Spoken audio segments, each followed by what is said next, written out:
And a fine good evening to everyone. Oof, it is.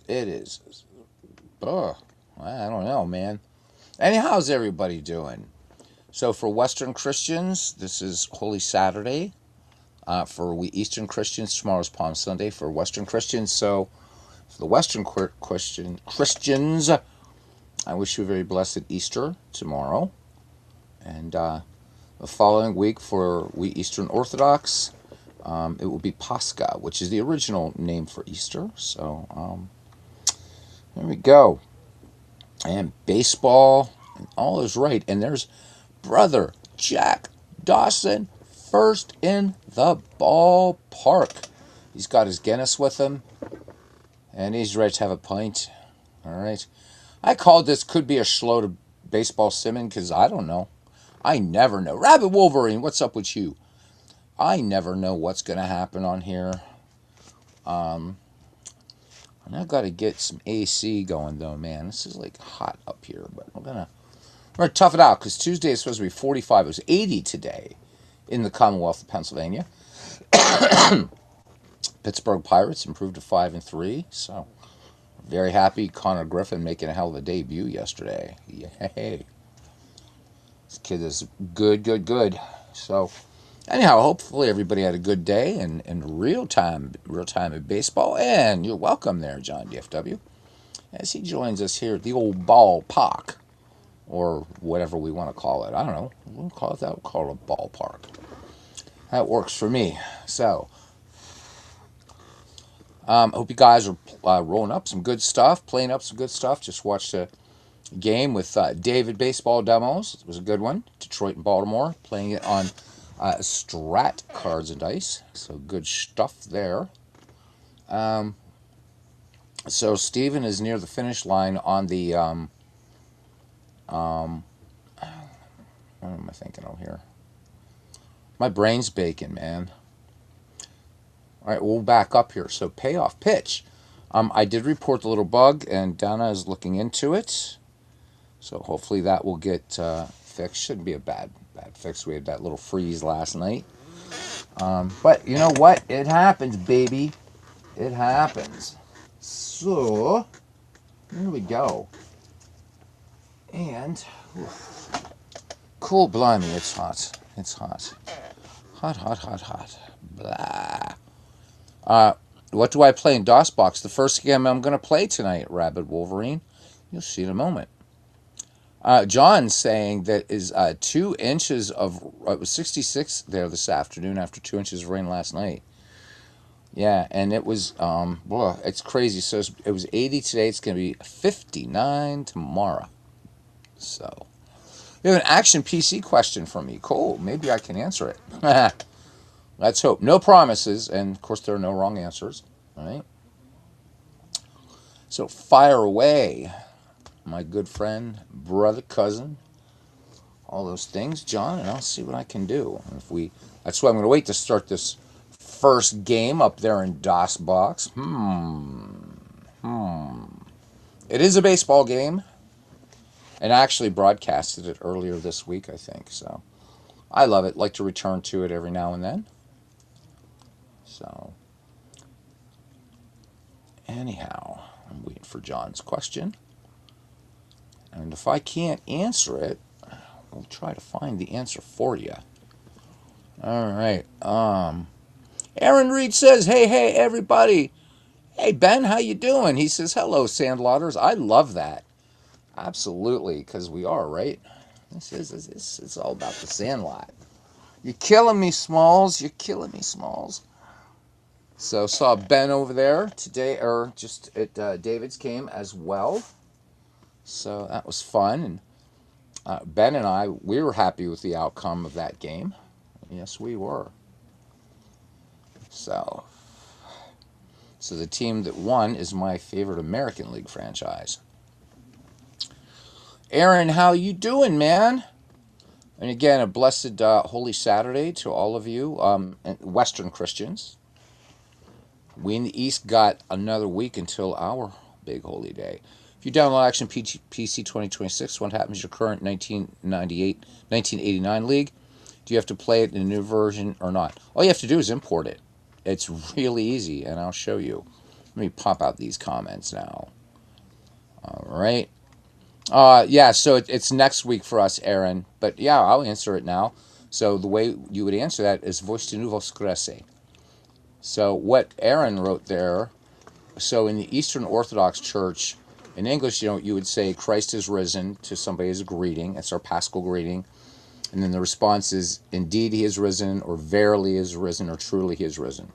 So Aaron did it in Russian, and it would be Christos Voskrese, and I would answer Voistinu Voskrese. If you did it in Greek, it would be Christos Anesti, and I would say Alitos Anesti.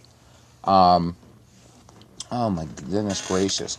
In Romanian, it's Risto Adverat, and then in Romanian, I would answer, oh my God, I'm so high, I can't even think, Adverat Adverat. So that's the way we do it. So I'm going to show you what to do. It's pretty good stuff. You can transfer tonight. You can stay in the old game or move it to the new one. Yep. So all you have to do, though, let me show you in the new version. We'll pop it up here. So Aaron is having a turkey dinner tomorrow after your Easter services with your family. Cool. So all you have to do, John, yep, you can, okay, that's what you prefer? Okay, because I was going to say, all you have to do is click import, and you got all your stuff right here. Or just load it up. But once you import everything, as long as everything is in your DK Sports directory, the only reason you're importing is if you be importing like logos and stuff like that. So that's all. But yeah, as long as everything's in your DK Sports directory, it's going to recognize it. And Ben said, he says all Greek to me. Well, there you go. All right, so we're going to close this for right now because we're not doing Action PC. Maybe later, but not now. So I'm going to give you guys a break, and we're going to tap Mel Allen for the first game here tonight. All right, Mel Allen is going to be calling this game. So, all right, Aaron says that he posted his APA blind tutorial playlist in Discord the other day. Excellent. That is excellent, because I know we do have quite a few folks that will benefit from that. So, excellent job, Aaron. Aaron knows how to get around baseball for Windows better than just about anybody. All right, let's start up tonight's first ball game.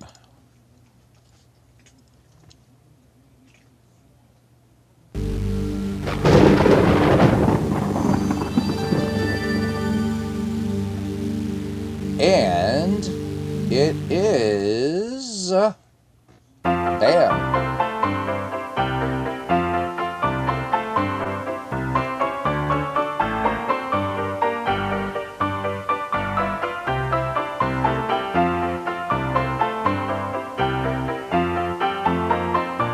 You got it, Aaron.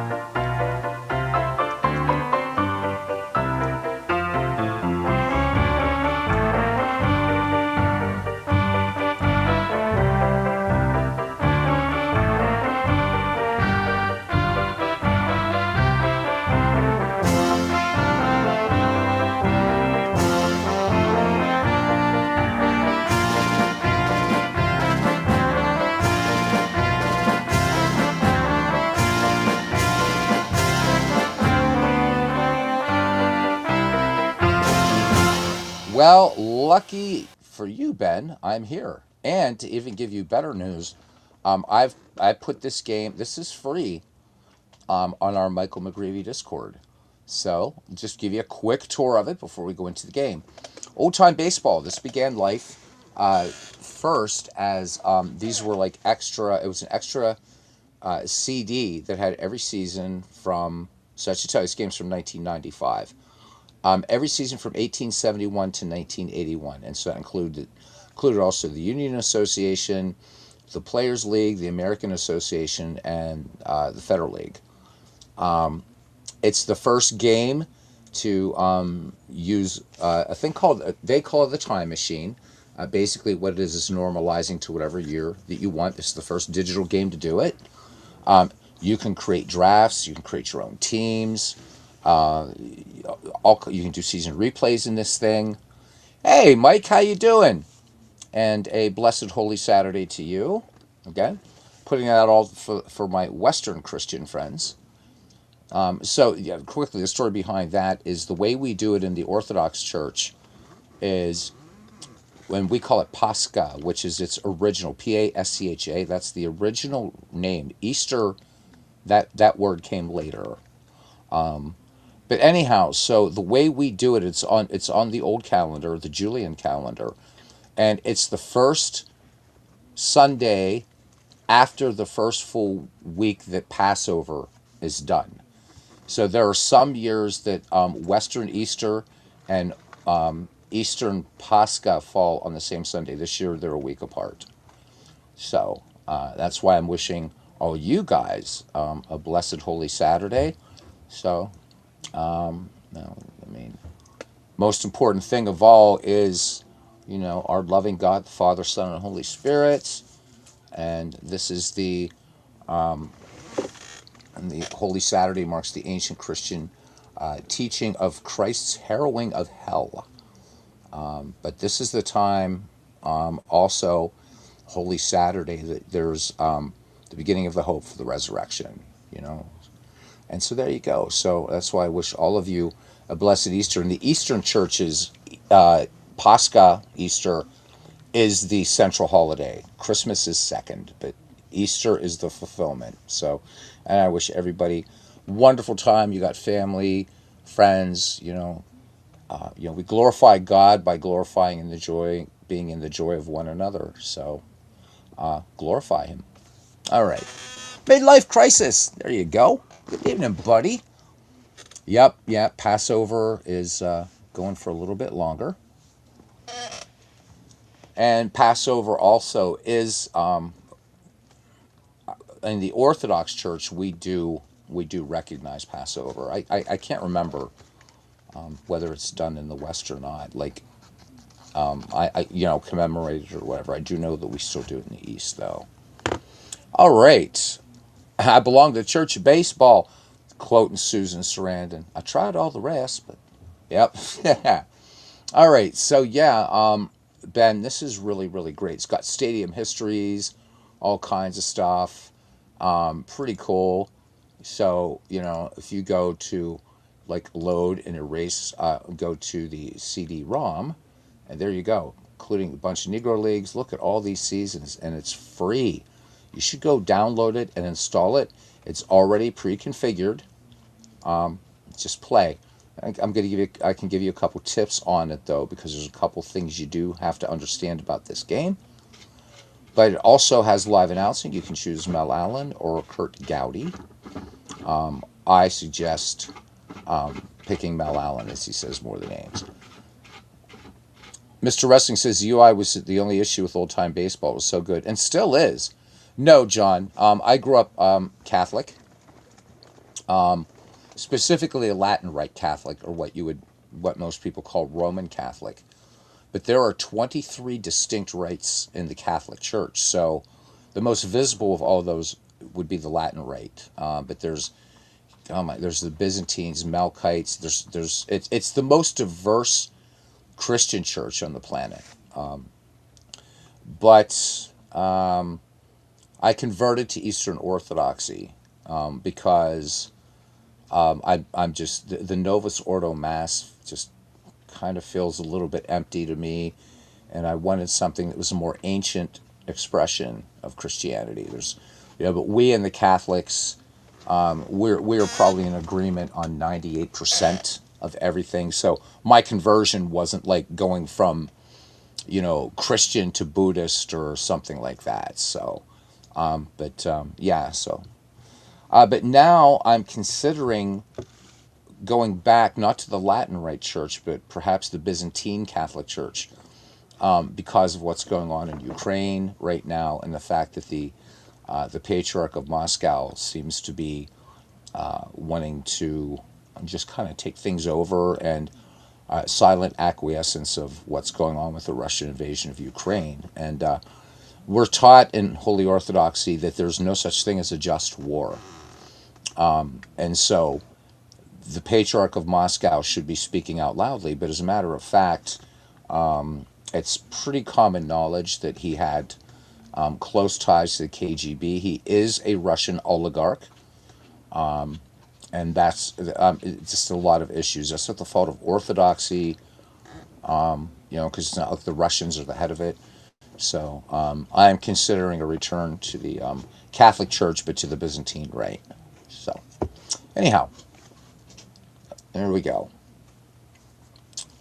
So your grandfather was a Latin Rite Catholic. Okay. All right, we're just going to play an exhibition game here. And let me see. Who do we want to play here? We're going to keep this post-war for you guys. Let's play 1968 Detroit and St. Louis. But first thing I want to do is make sure I've got something set here that's really, really important. Let's go to Manager Profile, and let's go to Detroit. So if you do download this game and you're playing a season replay, make sure that you go in and edit your switch hitters. You have to put an S in there in the edit player screen, or else all the switch hitters default to being right-handed hitters. Okay, so Detroit 1968, and let's zap down on here. And you always want to push it for base runners to take chances or be conservative responding to. Always crank that to 100. Always, no matter what you're playing in. And if you're playing in dead ball, you've got to do a lot more fine tuning, but we're not going to tonight. Okay, so let's select another team, and we need the St. Louis Cardinals now. And we're going to do the same for them, and they are already set. So let's do it. And blessed Easter to you, Samuel Smith. And Tabby is sitting right next to you. Tabby, so glad to see ya. David did it just for me. It was a cameo of Tabby. Beautiful picture. I have to say this quietly because I have one cat lying at my feet and another one just across the room. But Tabby is the official YouTube sports gaming community cat. She is. So Mr. Wrestling says, funny, a random oddball matchup with this game is your all-time most viewed video. Yeah. This is a... and by the way, guys, subscribe to Mr. Wrestling's channel. This is it's really an excellent game. It can be a little quirky, but I think that's part of its charm. This is a very, very, very important game in the history of baseball simming. This is the grandfather of MLB The Show and Out of the Park Baseball both. And it still plays a pretty damn fine game of baseball, actually. So it's free. You got to join the Michael McGreevy Discord to get it. But it's up there for you to download. Just unzip it and run it. It's that easy. You don't have to futz around for anything. All right? All right, let's do it. Let's do it. Yeah, so fantasy drafts. This game really was very advanced for its time. And still not a bad game at all. All right, we're going to play this game in Detroit. So the Cardinals will be visiting the Tigers. And let's go to 1968. 6, 7, 8. All right, and let's play ball. This was really, really, this was super, super groundbreaking right here. So it's going to be Mel. I'm going to choose Mel Allen because he says more names than Kurt Gowdy does. So unlike Baseball for Windows, they don't say every name that aren't like Ernie Harwell did, but it's good enough. The announcing's not as deep, but it's still fun. What's amazing about this game is how well the announcing syncs up with the action on the field. Does a great job. All right, let's go to play ball. Got Mel Allen. Boom, boom, boom, boom, boom. Click done. And let me see. Let's turn off injuries. One pitch mode, quick off the field, looking good. Let's see, we're going to do just let computer do both. All right, do this from the batter view. Parks look better that day. All right, so here we go. It's going to be Denny McClain versus Bob Gibson. So leading off for the visiting Detroit Tigers, be Dick McAuliffe at second. Batting second in right field, Mickey Stanley. Batting third at first base, Norm Cash. In the cleanup spot, left fielder Willie Horton. Batting fifth, center fielder Jim Northrup. Batting sixth. And catching, Bill Freehand. Batting seventh at short, Tom Matchick. And batting eighth, third base, Don Wirt. And pitching and batting ninth, Denny McLain. For the hometown St. Louis Cardinals, and actually I thought I selected Detroit. We'll see. Wherever we go is where we go. Doesn't matter. Leading off at second, Julian Javier. Batting second, shortstop Dow Maxwell. Batting third in right field, Roger Maris. Batting in the cleanup spot in left field, Lou Brock. Batting fifth to third base, Mike Shannon. Batting sixth, center fielder Kurt Flood.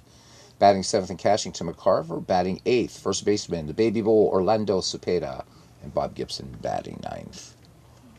Yeah, it's sometimes when you have, I forgot to set DHs yes. Oh, let me go back and fix that right away, David. Yeah, it's kind of funny when you're away from a game for a while and you get to see it again. So for any of you wondering, yes, you can change lineups by just setting batters and all that kind of stuff. So very, very easy to do. But we're just going to go with it. I'm just going to go with where it is. And let's just play ball. Just have fun. All right, Mel's ready to rock. Let's go.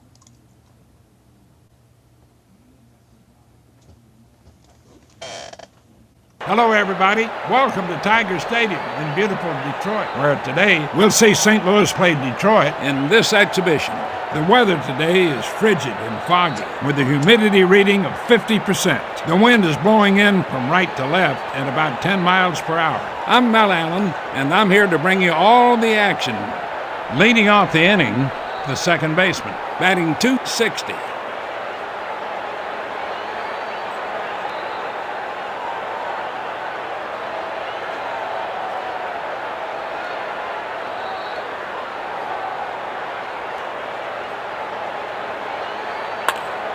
Grounded to third, and the throw to first. Got him! One out now. Now coming up, Dow Maxwell, batting .253. Here comes the pitch. There's a high pop-up to the shortstop. Caught by the shortstop. That's two away. Now batting, Roger Maris, hitting .255. He delivers a line drive to center field. It's gone.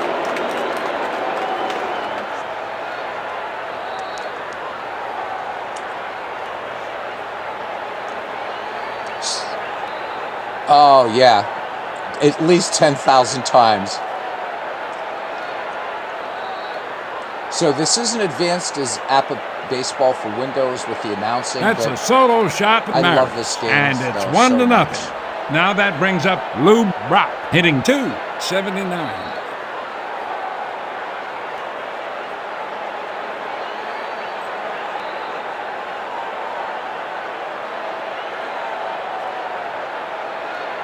Here comes the pitch.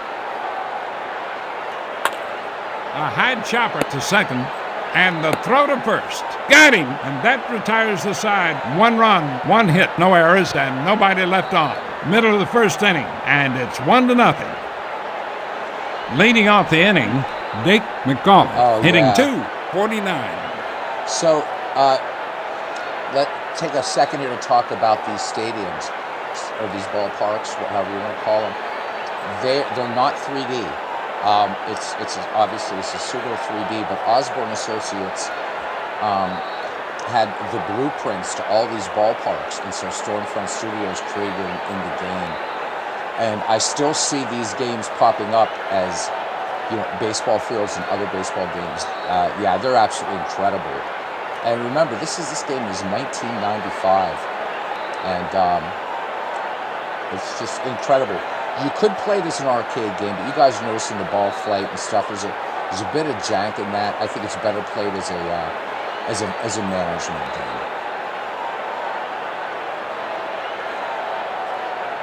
Watch the second baseman and shortstop. So they'll get right. There you go. Called strike 3. 1 out now. Up next, Mickey Stanley, batting .259.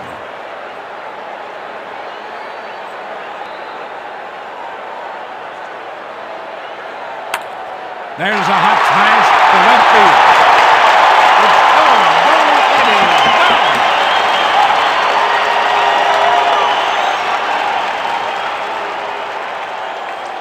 Also, not quite as refined as baseball for Windows, but it also would have a reactive crowd.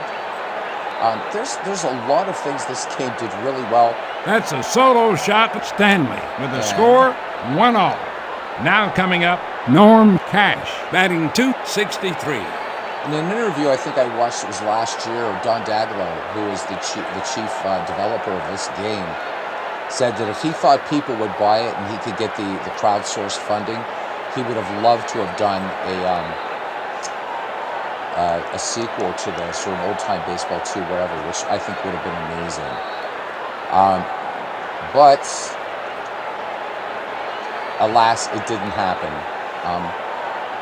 It's there for you to enjoy. If you guys want to download it, go get it.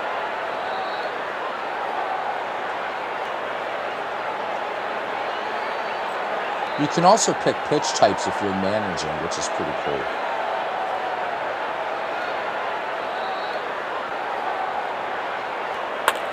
Fly ball to right field. And he makes the catch. And now 2 outs. Now coming up, Willie Horton, batting .285. Yeah, it was a bit rushed at the end.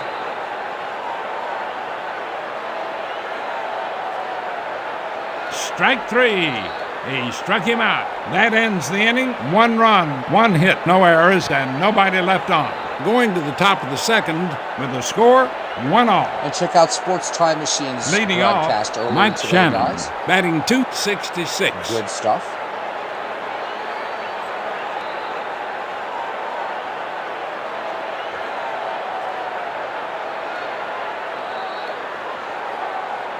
Here comes the pitch.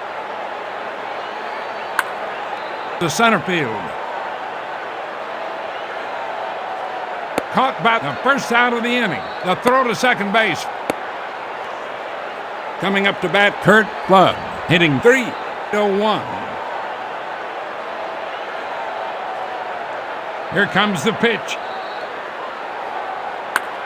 There's a high pop-up, the catcher.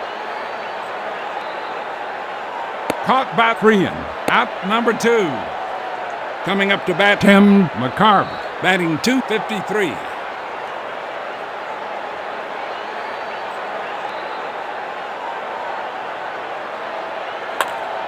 A hot grounder to second, and the throw to first. Got him! That ends the inning. No runs, no hits, no errors, and nobody left on. And now in the middle of the second inning, with the score 1-all. Leading off the inning, the center fielder, batting .264. Oh, cool, Mike. So Mike's doing a couple projects going together. Always a good time, so check out Sports Time Machine. I believe his station is KSTM or something, right, Mike? Grounded to first. He takes it to the bag himself. Coming up next is Bill Freehan, batting .263.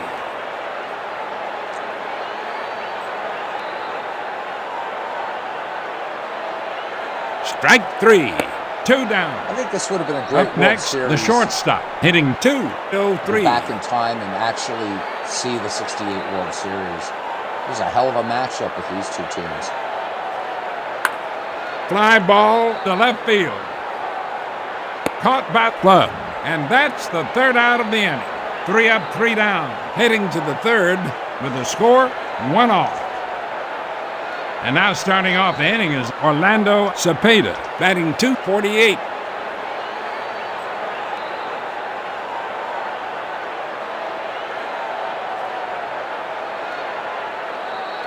Oh, nice. Hey, Ron. A payoff pitch. Says, welcome. Made it live, familia. Strike 3. Always good 1 to down. see you, Ron. Now coming up, Bob Gibson, batting .170. Grab a beverage. Hang out for a while. Spokane Steve. Cool. Strike 3. 2 down. That's 2 strikeouts for the pitcher today. Next batter, the second baseman. He's nothing for 1 today. Wow, D. Scott. Welcome in, man. I would have loved to have seen it. A looping drive to left field. The throw to second base. Base hit for the second baseman. That brings up Dal Maxfield. He's nothing for 1 in this game. Who are you rooting for, D. Scott, in the 68 Fall He Classic? delivers a liner to second, caught by McAuliffe, and that retires the side. No runs, 1 hit, no errors, and 1 runner left on base. In the middle of the third with a score, 1 all. Leading off, Don Wirt, hitting .200.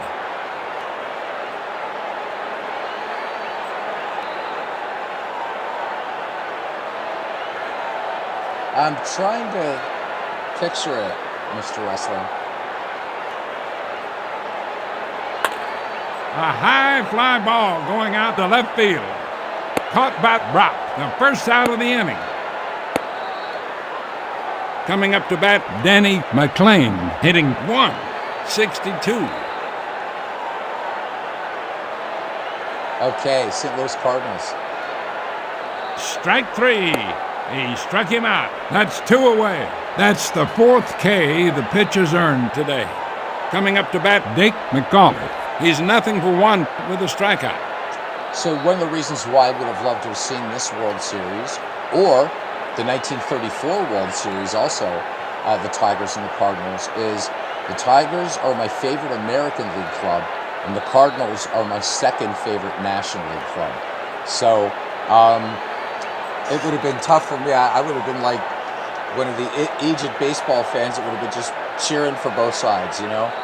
But I mean, if push comes to shove, I would have been definitely Cardinals, because I am a National League person. But I do love the Tigers. I love their history. Great franchise.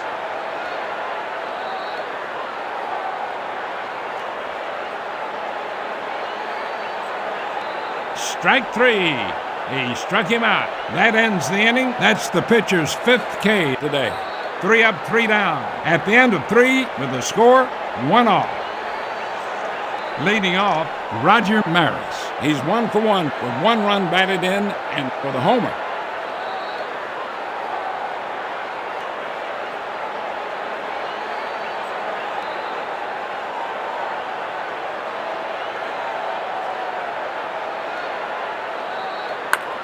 Fly ball to left field. The throw to second base. That's a base hit for Maris. Now that brings up Lou Brock. He's nothing for 1 in this game.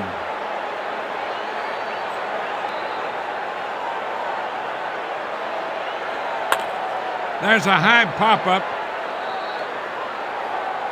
Caught by Cash. That's 1 down. Coming up to bat, Mike Shannon. He's nothing for 1 today.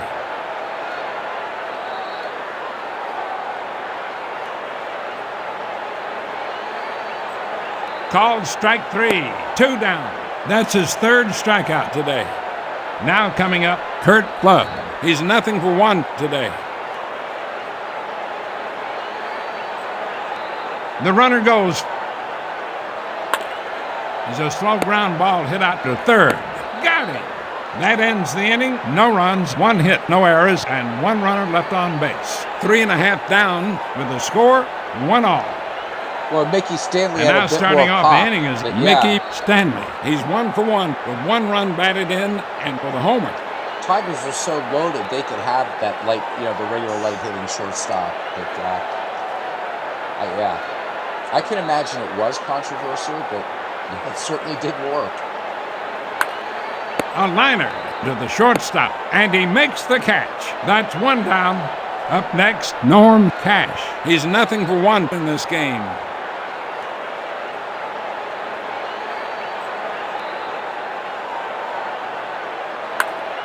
Hey, that one's up the right field alley. A leaping grab, but and now 2 outs. Now that brings up Willie Horton. He's nothing for 1 with a strikeout.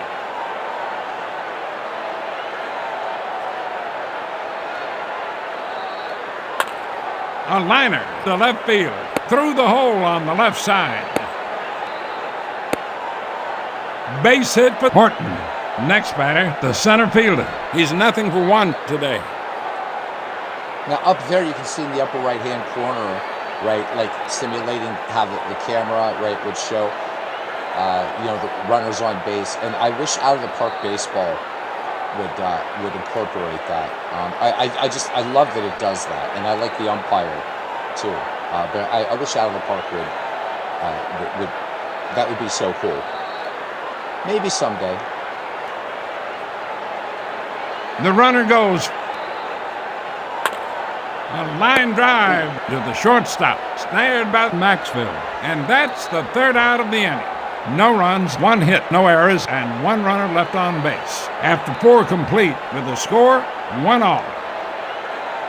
Leading off the inning, Tim McCarver. He's nothing for one in this game.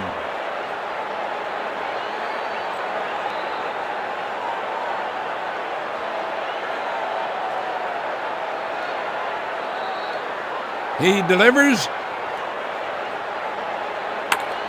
a high fly ball going out to deep right field. It's going, it is gone.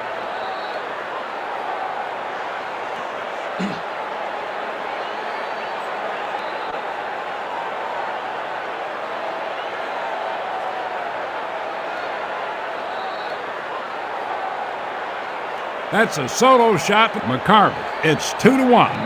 Up next, Orlando Cepeda. He's nothing for one with a strikeout.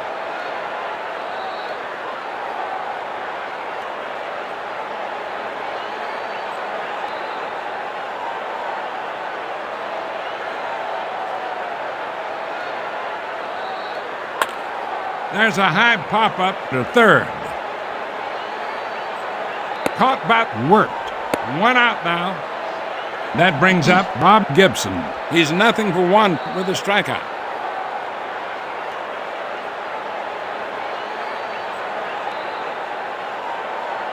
Strike 3. He struck him out, and now 2 outs. Now batting the second baseman. He's 1 for 2 with a single.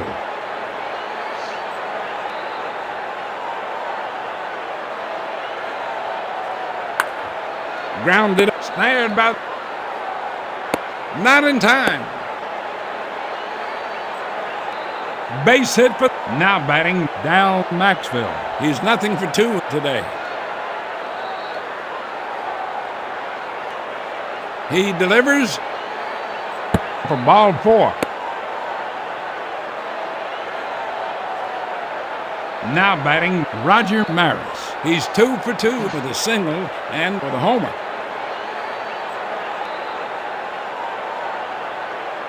Strike 3. That'll do it for the visitors in the 5th. That's the pitcher's 5th K today. 1 run, 2 hits, no errors, and 2 runners left stranded. 4.5 in the books. It's 2-1. Leading off the inning, Bill Freehan. He's nothing for one with a strikeout.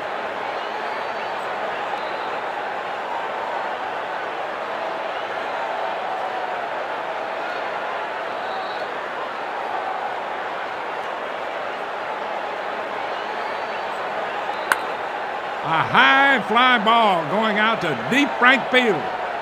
And he makes the catch. The first out of the inning. Coming up next is the shortstop. He's nothing for one today. Here comes the pitch. A high fly ball going out to center field. Caught by Club. 2 down. Up next, Don Wirt. He's nothing for one in this game.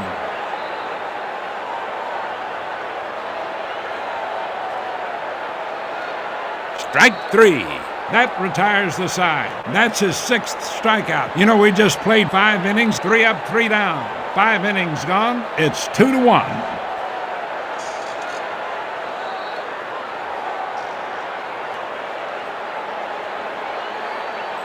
Pinch hitting for Lloyd Wicker, a utility infielder, hitting .500.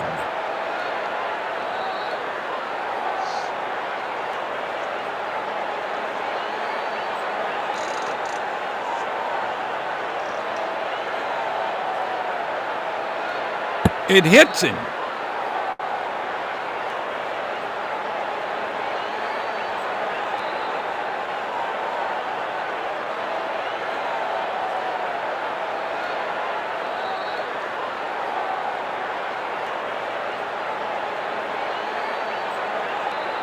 Next batter, Mike Shannon. He's nothing for two with a strikeout.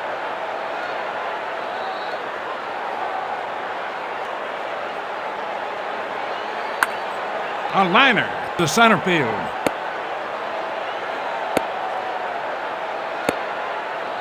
Base hit for Shannon. Coming up to bat, Kurt Flood. He's nothing for two in this game.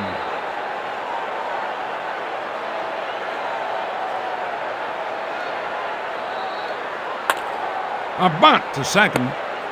The throw to second base, and he's out at second. And the throw to first.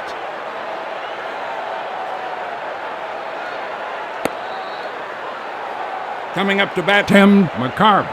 He's 1 for 2 with 1 run batted in and with a homer. The runner goes. A high chopper to second, and the throw to first. Got him. Coming up next is Orlando Cepeda. He's nothing for 2 with a strikeout. The payoff pitch. For ball 4.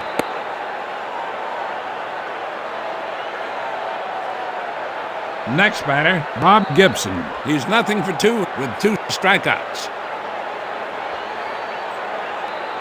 He comes to the stretch. Here comes the pitch. A looping drive to left field.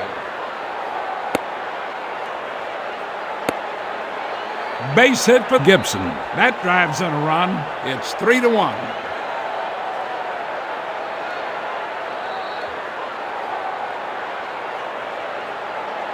That brings up the second baseman. He's 2 for 3 with 2 singles.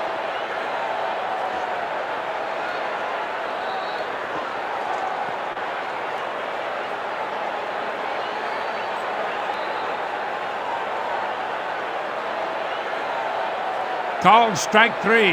That ends the inning. That's his 6th strikeout today. 1 run, 2 hits, no errors, and they leave him loaded. We played Damn 5 right and a you half. don't need no It's DH. 3-1. Damn right.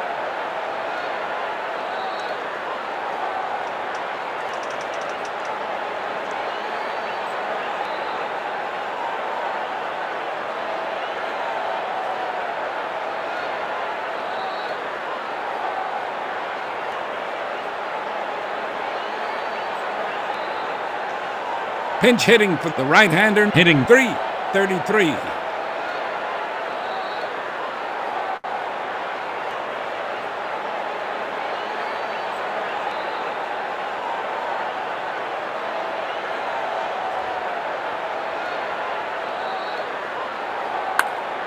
Grounded, and the throw to first. Got him. 1 out now.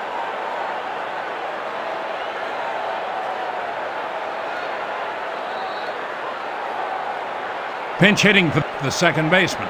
The left-hander hitting .370.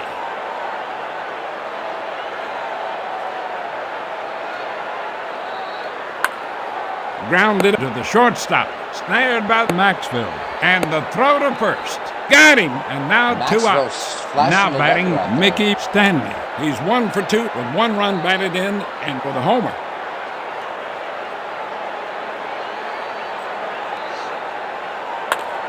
A hot grounder to second. It's grabbed by and the throw to first. Got him. No runs, no hits, no errors, and nobody left on. That's 6 in the books. It's 3-1.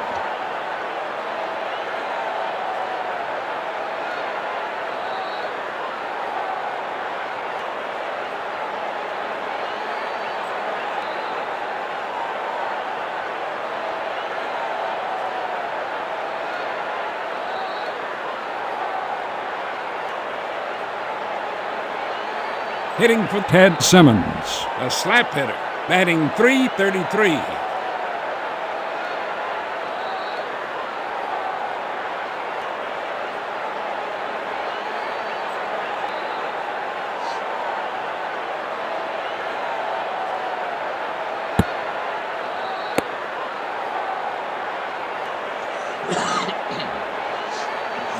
Coming up to bat, Roger Maris. He's 2 for 3 with a single and with a So I homer. have to keep the mic hot with this one because I can't move the mouse over out of this game. It's weird.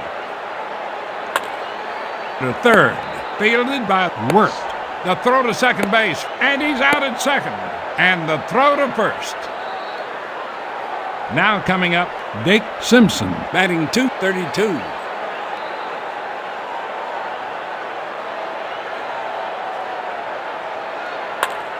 A line drive to left field. It's off the wall.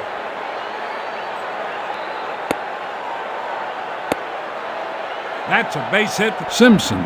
Coming up next is Mike Shannon. He's 1 for 3 with a strikeout and with a single. Here comes the pitch. A line drive to right field.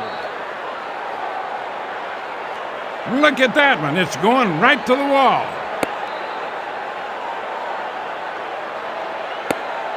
He throws home.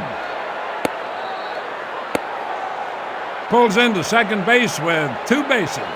That drives in a run. It's 4-1.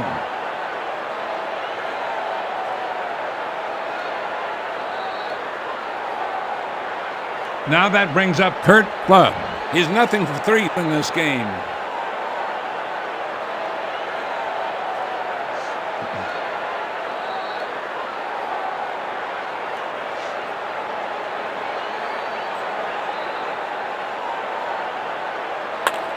A bunt to second, and the throw to first. Got him. That brings up Tim McCarver. He's 1 for 3 with 1 run batted in and with a homer.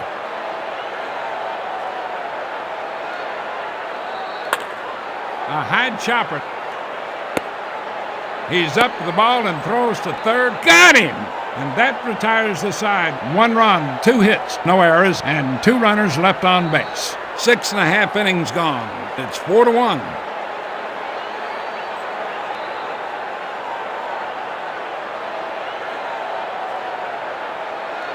Leading off, Norm Cash. He's nothing for 2 today.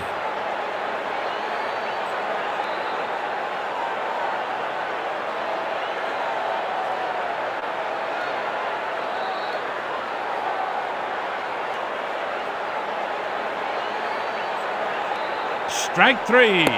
He struck him out. 1 down. Coming up next is Willie Horton. He's 1 for 2 with a strikeout and with a single.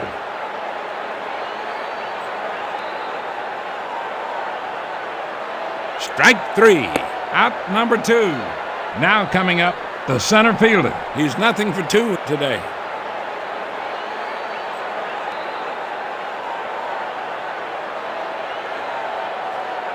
For ball 4.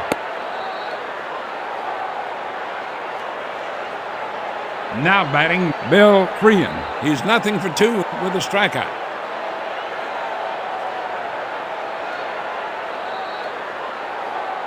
It hits him. Well, we're looking for it. When was the retribution going to happen? So there we go.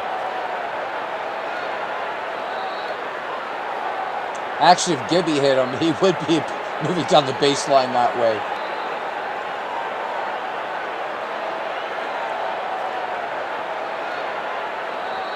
Hitting for the shortstop. The right-hander hitting .287.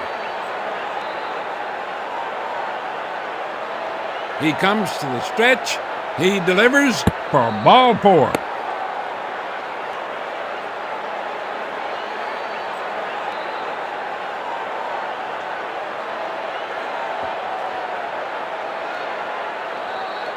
Pinch hitting for Eddie Matthews, a utility infielder, batting .212.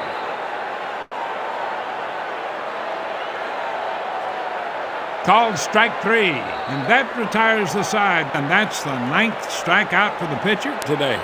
No runs, no hits, no errors, and they leave him loaded. Top of the 8th, it's 4-1.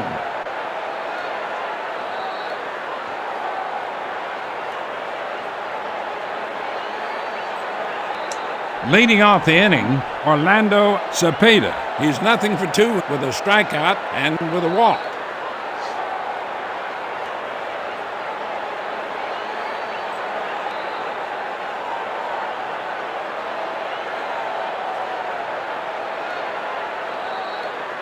for ball 4.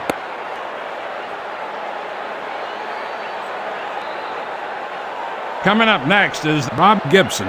He's 1 for 3 with 1 run batted in and with a single. Strike 3. He struck him out. The first out of the inning.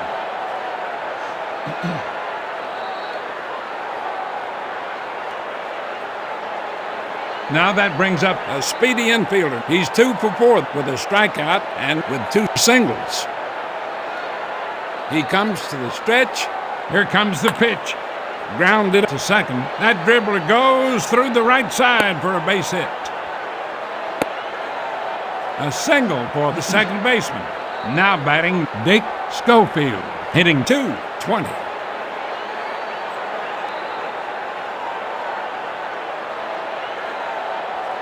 That's his second walk. Up next, Roger Maris. He's 2 for 4 with a single and with a homer. Here comes the pitch. A line drive to center field. A diving catch, and now 2 outs. Now batting Dick Simpson. He's 1 for 1 with a single.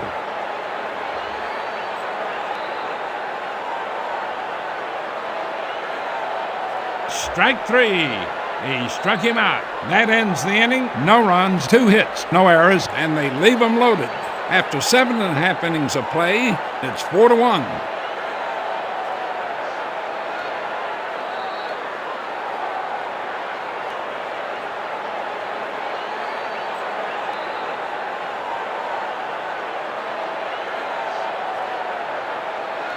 Hitting for Lenny Green, the left-hander, batting .250.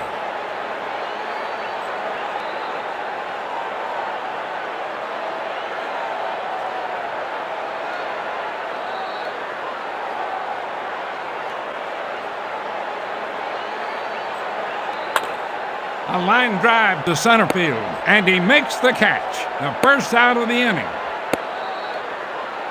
That brings up the second baseman, hitting .125.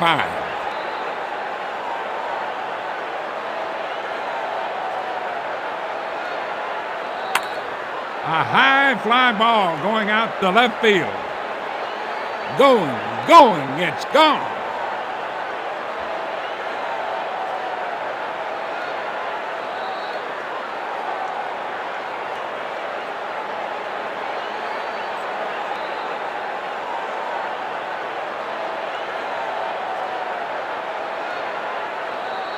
That's a solo shot. Now that brings up Mickey Stanley. He's 1 for 3 with 1 run batted in and with a homer.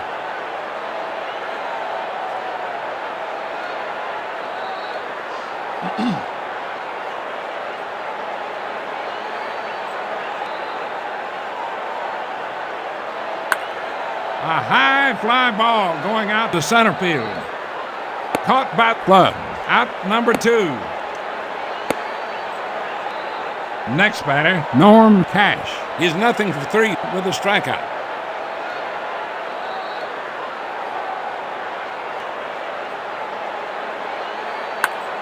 A high fly ball going out to right field.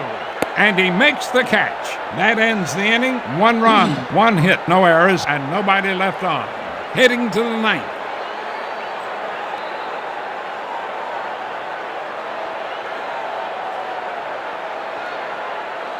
Leading off the inning, Mike Shannon. He's 2 for 4 with a single and with a double.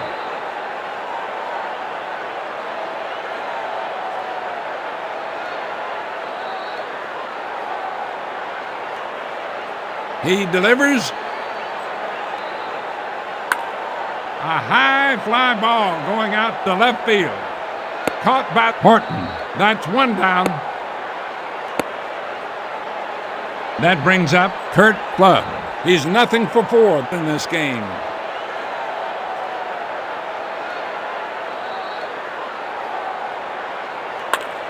There's a slow ground ball hit out to third.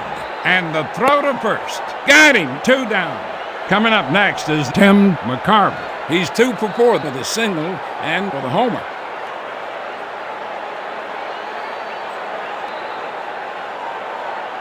Strike 3. He struck him out. That ends the inning. 3 up, 3 down. Going to the home half of the ninth. Leading off the inning, Willie Horton. He's 1 for 3 with 2 strikeouts and with a single.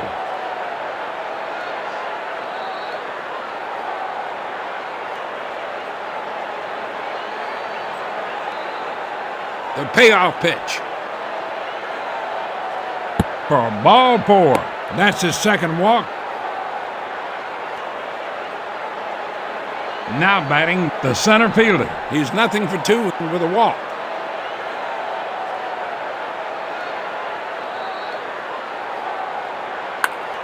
A liner to center field.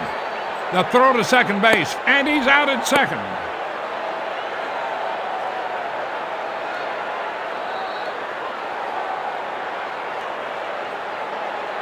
Coming up to bat, Bill Freehan. He's nothing for 2 with a strikeout. The runner goes. There's a high pop-up to the shortstop. Caught by 2 down. Now that brings up the shortstop, hitting 156.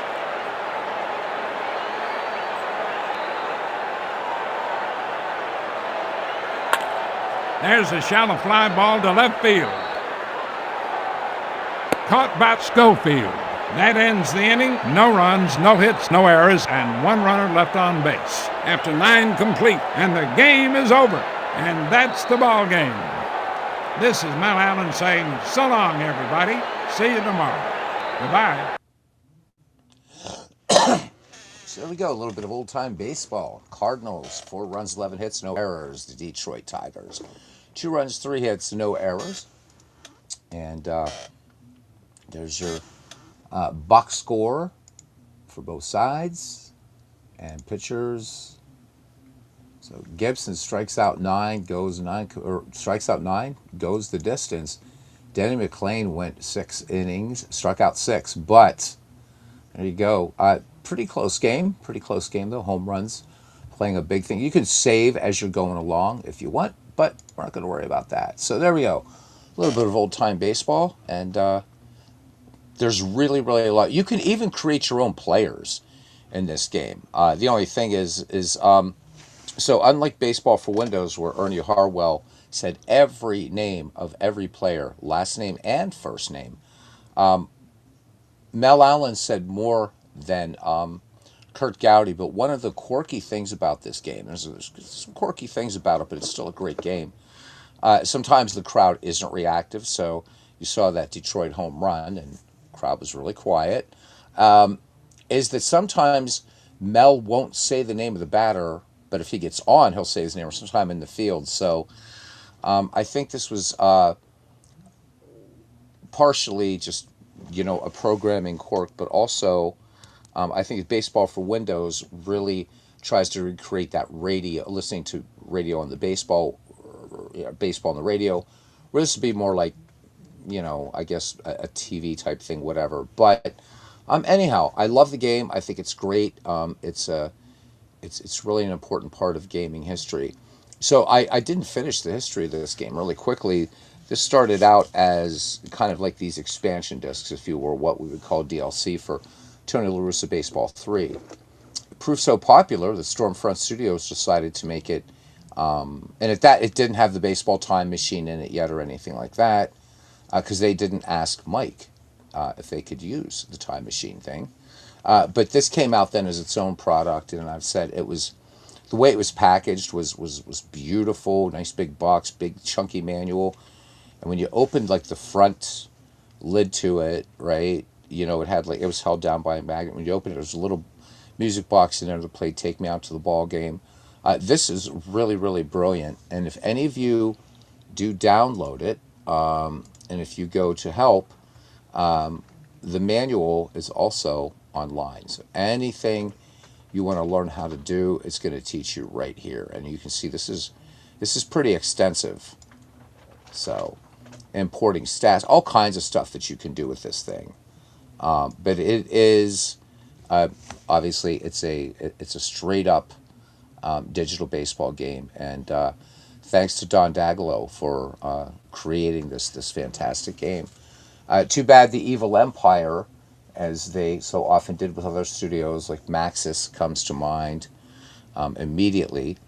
But the Evil Empire, we all know who they are. EA, cough, cough, cough, would buy these studios and then shut them down, which was too bad.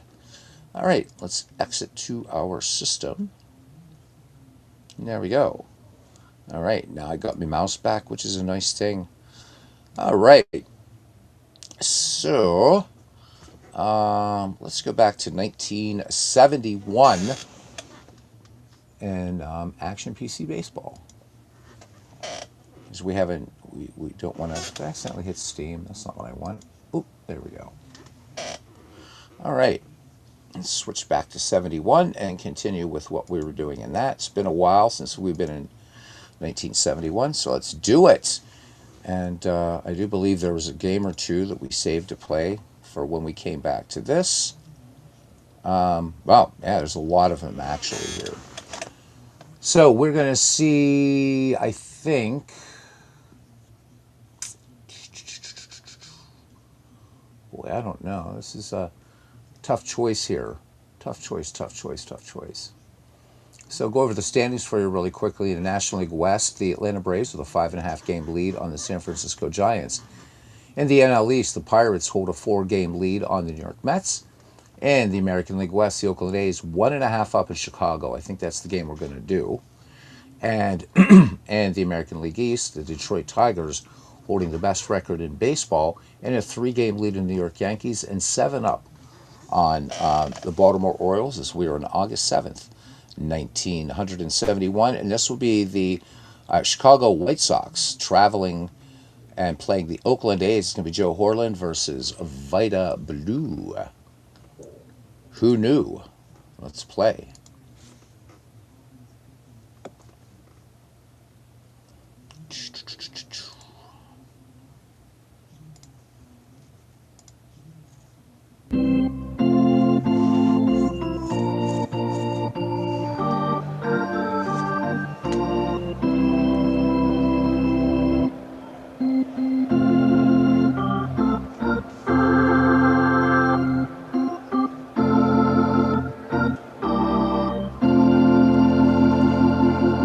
And Mel Allen's a tough act to follow. This is where people start going to the turnstiles. Welcome to the Oakland Coliseum, where the Chicago White Sox will take on the Oakland Athletics. Joe Horling gets the nod for the White Sox. 13 starts in the year, 5-3, and he has an ERA of 4.21. This will be his first start against the White Elephants. And he'll be opposed by Vita Blue. Vita Blue with 28 starts in the year thus far, 21-4 with an ERA of 1.72. That's pretty filthy. This will be his second start against the White Sox and 1-0 against them with a 2.08 earned run average. 71 degrees here in Oakland, and the wind speed a gentle 3 miles per hour in from left center field. Let's play ball. Play ball! Turn off the baseball cards. Make sure. Oh, we got to turn off manual entry, which is also fun to do, by the way. Love manual entry. Love it, love it, love it. And ready to go. Starting defense for the Oakland A's in left field, Angel Miguel. In center, Rick Monday. In the right, Reggie Jackson at first base. Mike Epstein at second. Dick Green at short. Bert Campaneris at the hot corner. Sal Bando. Catching will be Gene Tennis. And Vita Blue will be facing Luis Alvarado to start things off here. Alvarado hitting .228 on the season with 36 runs batted in. And the lefty deals. First pitch swinging. A hard ground ball. Bando back into his left. Fires it on to Epstein for the 5-3 putout. 1 up, 1 down for Mike Hirschberger now. Hirschberger, center fielder, hitting .256 with a home run and 13 runs batted in. All right, Tennis sets the target.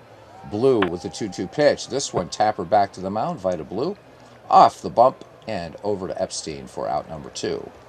2 up, 2 down here for the Chicago White Sox. And here's Rich McKinney, right fielder, hitting .252. He's knocked 3 out of the park with 20 runs batted in. Blue deals 0-2 pitch and swing and a miss on a curveball. So Chicago goes silently. We go to the bottom of the first. The White Sox nothing, and the Oakland A's coming to bat. And I should find a picture for Joe Horlin. I could change it in game, but I can't be arsed. Starting defense for the Chicago White Sox in left field, Rich Reichert. In center, Mike Hirschberger. And at right, Rich McKinney. At first base, Mike Andrews. At second, Luis Alvarado. At shortstop, Steve Huntz. At third, Bill Melton. Catching today will be Tom Egan. Joe Horlin will face Bert Campaneris. Campaneris hitting .260, 2 home runs, 28 runs batted in. Horlin into the wind and the 2-1 pitch. This one tapped foul, third base side. Campaneris back in the box, 2-2 pitch. This one straights out and line drive, and McKinney makes a nice grab. So 1 away, and here comes center fielder Rick Monday. .231 for him, 13 home runs, 47 runs batted in. Horlin winds and deals 0-2 pitch. High fly ball deep to right. McKinney looks up. This one out of here. Open the window, Aunt Minnie. Rick Monday, 383-foot bomb out there to right field. All right, here's Reggie Jackson. He's riding a 7-game hitting streak right now, hitting .292, 25 home runs, 74 runs batted in. Reggie settles in, and Joe Horlin deals 2-1 pitch. Tapper Alvarado ranges to his right, fires onto Andrews for the 4-3 putout. 2 down, 1-0, and here's Mike Epstein now. Oakland first baseman hitting .237. He's got 14 dingers and 42 ribby. And this one, 3-1 pitch, Hunts to his left onto Andrews, and that will take care of Oakland. But 1 run, 1 hit, no errors. We've played 1 here at Oakland. And it's the A's 1 and the White Sox nothing. Bill Melton leading things off here. Chicago third baseman hitting .265, 23 home runs. And he's batted in 98. Trivia, Rick Monday was the #1 pick of the first ever ML draft. That's cool. And I'm guessing Rick Monday is probably the first and perhaps only baseball player to rescue a burning American flag that was on the field. So I didn't know that about Rick Monday. Wow. About him being the first pick of the first ever MLB draft. Thank you, John. I always learn something from you guys. Always, always, always. And since I have so much to learn, you guys got to keep coming around. All right, Bill Melton in the box now. And Vita Blue deals 1-2 pitch. And this one grounded past Campaneris into left field. Bill Melton has himself a base hit. So a first base knock, as Ernie Hartwell would say, for the Chicago White Sox. Melton with 3 steals in the season. And here's Rick Reichert. Reichert hitting .283 with 19 home runs, 66 ribbies for him. Vita Blue with a check of Melton at first. Epstein holding him close to the bag. And 2-2 pitch. Bando to Green, but a hard slide by Melton is going to break up the possible double play. So Reichert aboard, and I'd like to call it a fielder's choice, but when you get upended, it wasn't the fielder's choice to get upended, but we'll go with it. Mike Andrews hitting .291, 10 home runs, 51 runs batted in. All right, Reichert, 5 steals in the season. Blue deals 1-1 pitch. Campaneris to Green, and there will be no relay throw. So 2 down, 2 fielders' choices in a row, and brings up the catcher, Tom Egan. Egan hitting at a .259 clip thus far, 6 home runs, and 26 RBI for him. All right, Vita Blue with a check of the runner looks home, has the sign from Gene Tennis, the wind, and the 1-0 pitch. High fly ball out to left field, but Echua Maguel gets it about 5 feet short of the track. No runs, 1 hit, no errors. Bottom of the second, Oakland 1, Chicago nothing. So a battle between these American League West teams. Chicago 1.5 back of Oakland right now. All right, Sal Bando has been ripping it up this year, hitting .269 with 23 home runs, 73 ribby. And Joe Horlin, full count, and Sal Bando works the walk. So this fastball down low, And Salvatore Bando aboard. 3 steals. Here's Gene Tennis. 345, 4 homers, 17 runs batted in. Joe Horland sets and fires. 1-2 pitch. Popped high on the third base side. Bill Melton tracks it just on the other side of the foul line for out number 1. Bando gets back to first. Left fielder Angel Mangual now up. 333, 2 homers, 16 ribbies. Checking the runner. Horland comes home. And on an 0-2 pitch, gets him on a fastball. So Joe Horland now has picked up his first strikeout of the game to accompany his walk. Second baseman Dick Green hitting .228, 6 homers, 32 runs batted in. Vida Blue waits on deck, 2 away.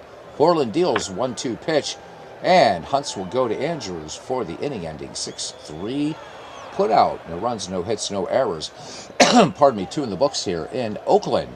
And it's the A's 1 and the Pale Hose nothing. All right, Steve Hunts, Joe Horland, Luis Alvarado do up 8, 9, and 1. Chicago shortstop hitting .292. He's got a solo dinger, 5 ribbies on the year. Vida Blue, 2-0 pitch, popped up the chimney. Gene Tennis flings aside the mask and makes the grab.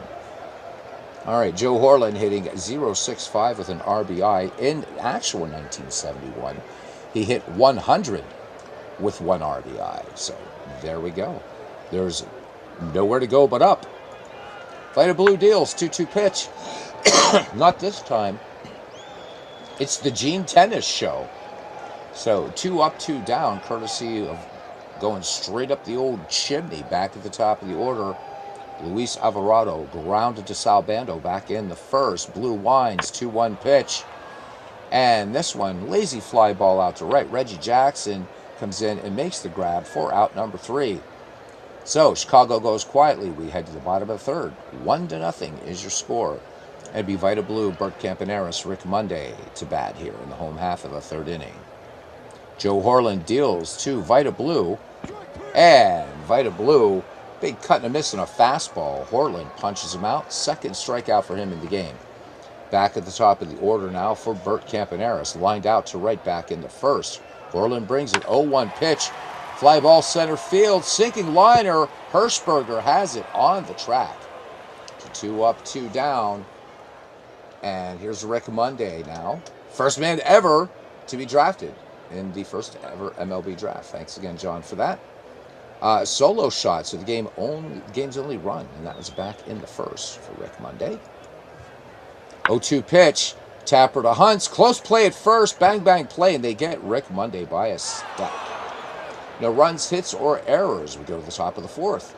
1-0, Oakland. And Hirschberger, McKinney, and Melton due up for the White Sox. Mike Hirschberger last time, little grounder back to Vida Blue. 0-1 pitch, fly ball center field. Monday tracks it back near the wall, makes the grab. All right, Rich McKinney fanned last time. Vida Blue with a strikeout in this game thus far. 0-2 pitch, fly ball. This one's got distance. Monday back, leaps, makes the grab. In center field, 2 down. All right, here is Bill Melton now. Hot corner man singled back in the second for Chicago White Sox. Payoff pitch, missing, and Melton will draw the walk. So taking Blue deep into the count there. Brings up Rich Reichert now. And Reichert grounded into a force play last time. Melton leads off first. Vida Blue deals. And on a full count, this one swing and a miss, strike 3. So nothing across for Chicago. Bottom of the fourth, 1-0 in what seems to be a pitcher's duel right now. Reggie Jackson trying to keep a 7-game hitting streak alive right now is grounded to second back in the first. Horland with the 0-2 pitch. Reggie Tapper to third. Melton fires a strike and not in time. Andrews, as he goes down to get that low throw from Melton, his foot comes off the bag. And Reggie Jackson gets himself an infield hit and extends his hitting streak. All right, Mike Epstein now, 0-for-1, grounded to short. Reggie with 12 steals thus far this season. So Jackson did have some speed. In 1971, he had 16 stolen bases. Joe Horland checks the runner, comes home. There goes Reggie Jackson, and they got him. What a play by Egan to get Reggie Jackson. So base is empty now. Epstein back in the box. 1-0 pitch, and Mike Epstein, big swing and a miss. Joe Horland is now fan 3 in this game. 1965, John telling us, was the very first Major League Baseball draft. All right. John giving us all kinds of great facts. He is the best color man in the league. So, had Bob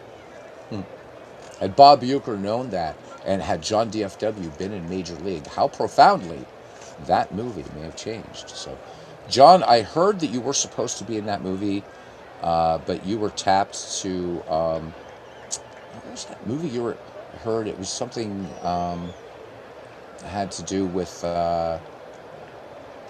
What it was? Tom Hanks was a bachelor party or something like that. So John taking a cameo role in that rather than the color man for Major League. John still regretting that choice to this day. John, it'll be all right. You just went with the wrong agency, man. All right, here we go. Here's Sal Bando. Drew the walk last time. Bando, a dangerous bat. Chicago needs to keep him off the base paths. And 2-1 pitch, and sinking liner out to right. McKinney grabs it for out number 3. Let's go to the top of the 5th. It's still 1-0. Just 3 hits in this game. All right, Andrews, Egan, Hunts due up for the White Sox. Mike Andrews grounded into a force play at short last time up. Vita Blue deals full count. Andrews works the walk. Vita Blue wanting that call. Fastball missing just a bit outside. Thank you, Bob Uecker. See, so John helping me to channel my inner Bob Uecker. Here's Tom Egan. Flew to left his last time, and boy, are his arms tired. Here we go. Dad jokes all the way, and not even a dad. 1-2 pitch. Campaneris will go to Green. The relay not in time. So they do get the lead runner, 1 down. Here's the shortstop now, Steve Hunts. And his, you knew it was coming. His brother Mike is in the stands. So there we go. All right, so he popped out to Gene Tennis back in the Gene Tennis show. And here we go. We do it again. 0-2 pitch, and Gene Tennis. Almost a pass ball. So great stop there by Gene Tennis, doing his job back there. All right, let's wind it up, do it again. 1-2 pitch. This one, line drive, base hit into left field.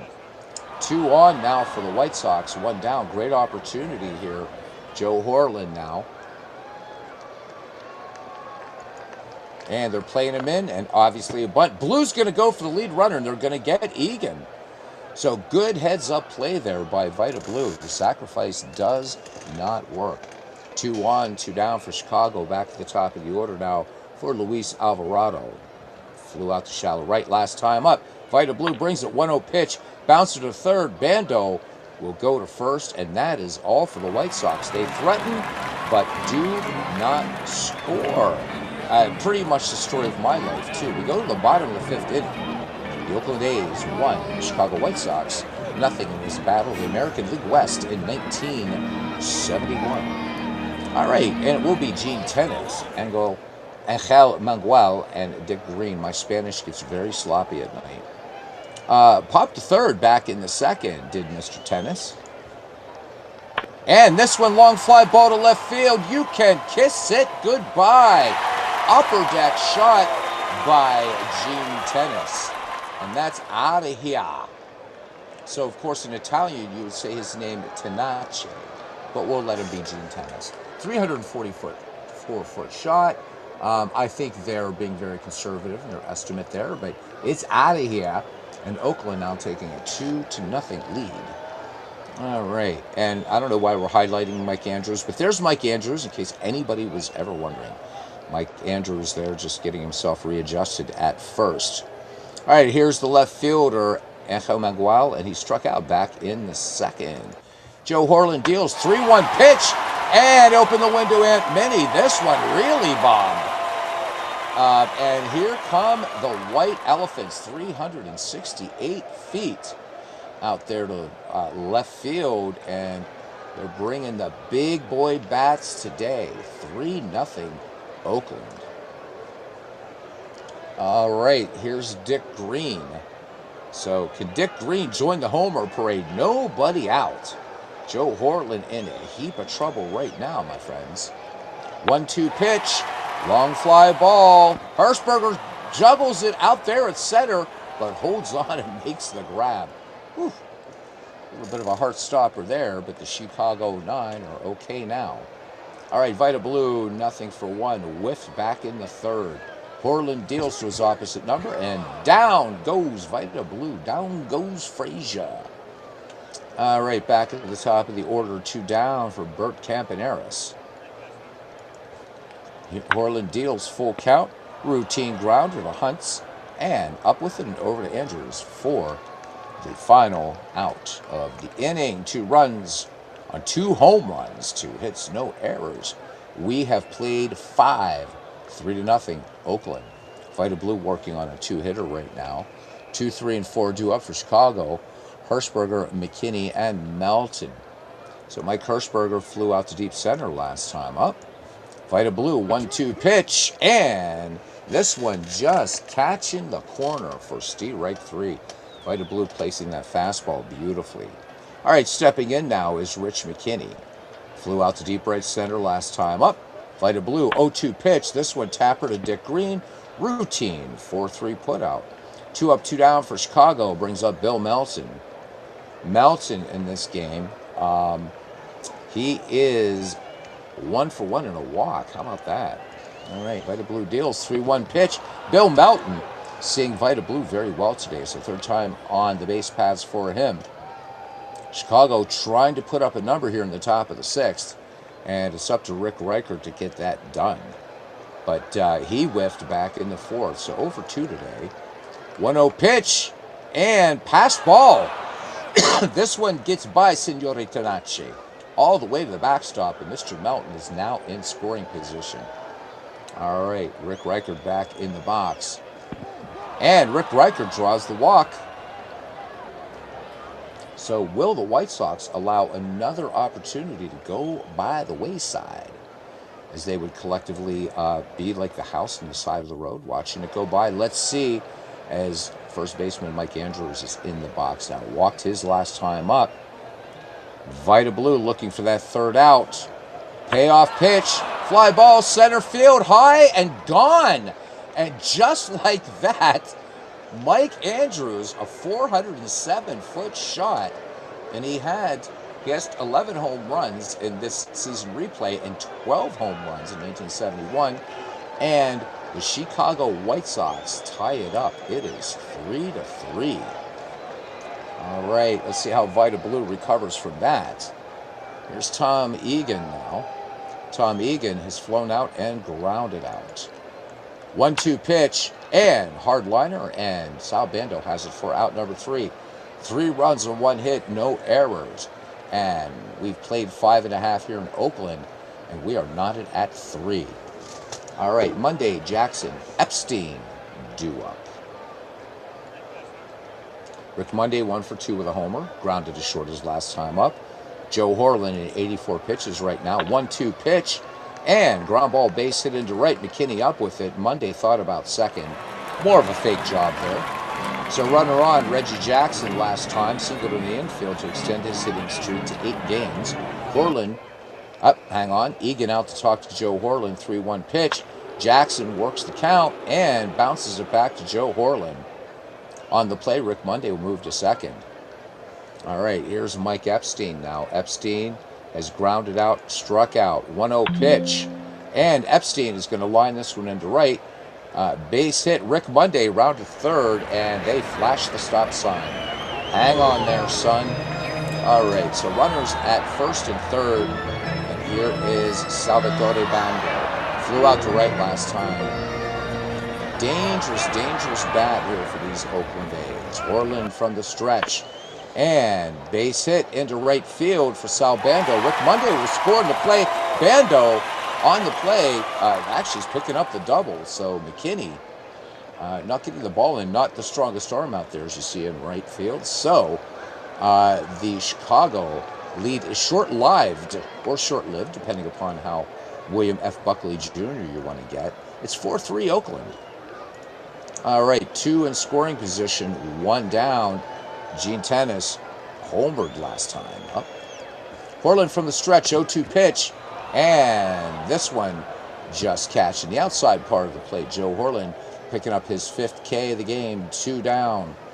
Ducks on the pond for Angel Manuel, who hit that homer after Gene Tennis.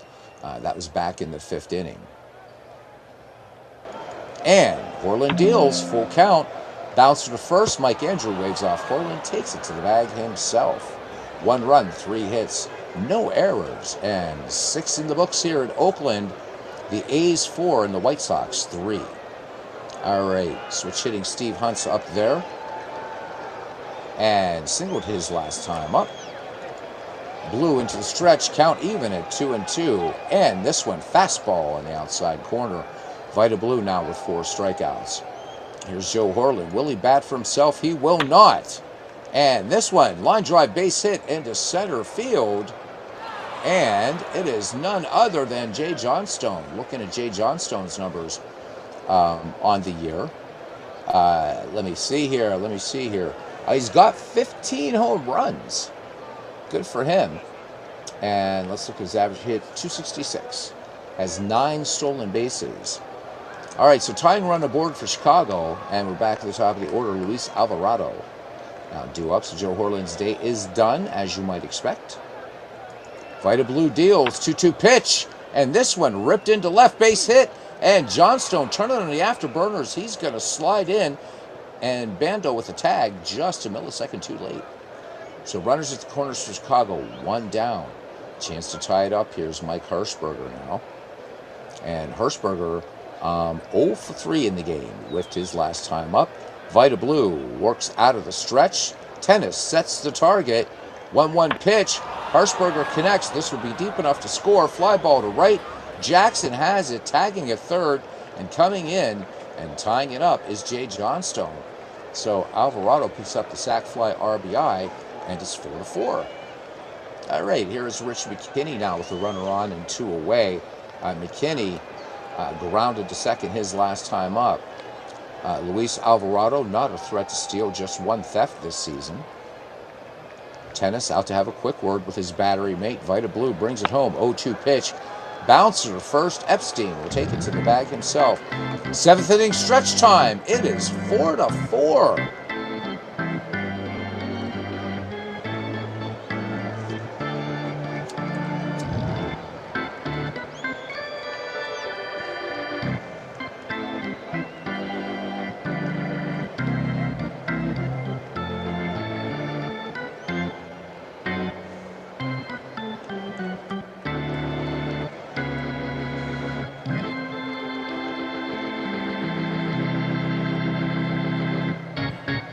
All right, and welcome back.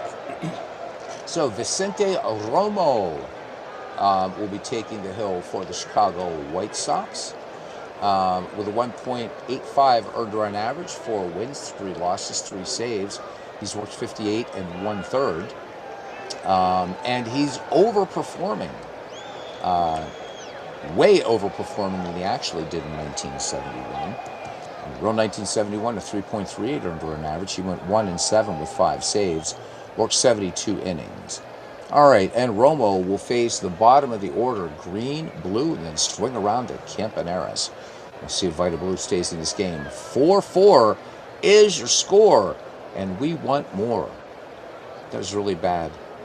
All right, here we go. What can I say? They don't pay me to be able to rap. In fact, they don't pay me at all. 0-2 pitch. And Tapper to Hunt's ranging to his right. Bare hand fires on to Mark Andrews for the out. Vida Blue, 0-2. And he's going to hit for himself. How about that? Fly ball down the right field line. Twisting foul. McKinney giving chase. And this one will make the seats. Vida back in there now. And, booze. So that is the 3rd time that Vida Blue has struck out, but I think they're more booing the call by the umpires. This one just in below the belt. So Vicente Romo picks up the strikeout, and we're back at the top of the order. And Bert Campaneris, 0 for 3. Romo deals, 2-2 pitch, and that's it, a strikeout, and no runs, no hits, no errors. We go to the top of the 8th. We are tied at 4. Are we on the cusp of free baseball? Too early to tell, Mildred. Too early to tell. Give me the bat, Wendy. I'm not going to hurt you. Anyhow, so Bill Melton has singled and walked twice, and he will lead it off. Melton, Reichert, Andrews due up for the Chicago White Sox. Vita Blue stays in the game, 3-1 pitch, and he loses Melton. Bill Melton is seeing Vita Blue like I'd like to be seeing Kate Beckinsale. Vita Blue now up to 131 pitches. All right, here is Mr. Rick Reichert, and he walked his last time up. Here's the pitch. Reichert drills this out to left. Not enough distance. Manuel catches that little dying quail. 1 away for Mike Andrews now. Andrews with 3 RBI today. Here's the pitch. And he sends this 1-2 offering out deep to right. Jackson tracks it back on the track and makes the grab. First started in on it and then back. Vita Blue, not due up for 2 or 3, another 2 times, 2 innings, but Vita Blue wanting to stay in there. All right, here is Tom Egan. 2-2 pitch, and Tom Egan swing and a miss. Strike 3 on a curveball. No runs, no hits, no errors. And we will slide into the bottom of the 8th inning. It's 4-4. Rick Monday is 2 for 3. Rick Monday will be leading things off here. 2-3-4 due up. Monday, Jackson, and Epstein. And Rick Monday sends this one to second. Alvarado with a quick snap over to Mike Andrews for the 4-3 putout. 1 up, 1 down. For Reggie. Just a little cheap infield hit for him today. And Jackson swings, long fly ball to right, and this one off the wall. McKinney plays the carom and gets it quickly into Luis Alvarado. So Reggie looks back at me and says, nothing cheap about that, pal. So Reggie Jackson, potential go-ahead run in scoring position for Oakland, brings up Mike Epstein, singled his last time up. All right, Romo checks Jackson. Jackson was caught stealing in this game. All right, peers in, has the sign from Egan. Jackson off of second now. And 2-0 pitch, long fly ball, center field. Hirschberger has it. Jackson is tagging, and he's going to make third easily as the throw hits the cutoff man. Steve Hunt and Steve Hunt's brother Mike just having a blast today at the game. Jackson, 90 feet away, represents the go-ahead run for Oakland and brings up Sal Bando. Bando last time with an RBI double that scored Rick Monday. 0-1 pitch and soft liner to Mike Andrews at first. And we go to the 9th inning, and it looks like they're going to allow Vita Blue to stay in the game. So, I don't know. I would have that pen up. I mean, Vita Blue had one hell of a year in 1971. But you got to kind of wonder what is going on here. All right, as we look at what happened in the Chicago 7th inning. I just love how this game does that. It's the only game that does this. Love it. All right, Vita Blue, his arm hanging on by like one ligament. Deals. Nope, Raleigh Fingers in there now. And fly out to center field. Rick Monday has it. So I was getting a little bit worried there for Vita Blue. So he exits the game. He cannot win it, and he cannot lose it. So not a bad day. Vicente Romo certainly going to be yanked here. And it will be. It looks like that's, I think that's Pat Kelly. Fly ball out to right field. Reggie Jackson tracks it down. 2 down. Rabid Wolverine says, "Man, if pitchers threw that many pitches now, they'd be on the injured list for a year." Yeah, how about it? AP, welcome in. Oh, isn't that? It's so true, man. That's one of the reasons why I think 1970s baseball was still so good, because these guys hated giving up the ball. Now, dude comes out, man. He sees the pitching coach comes out in the fifth inning, sixth inning. Well, you got your quality start, son.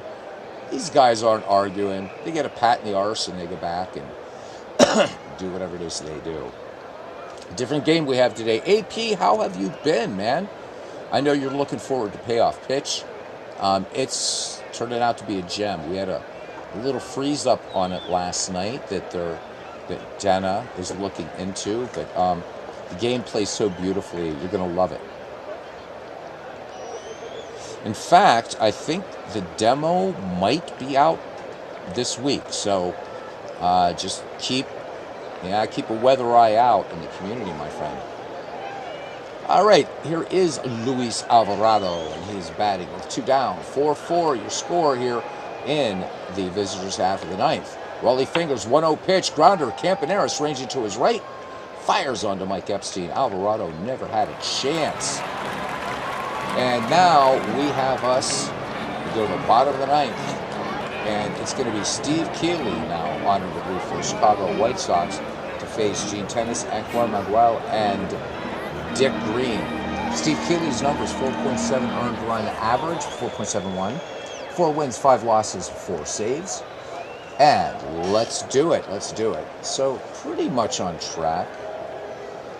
Relief pitchers, looks like they're not quite on point. Starters, though, all the way around, playing out pretty accurately. This is a fine baseball engine. It really is.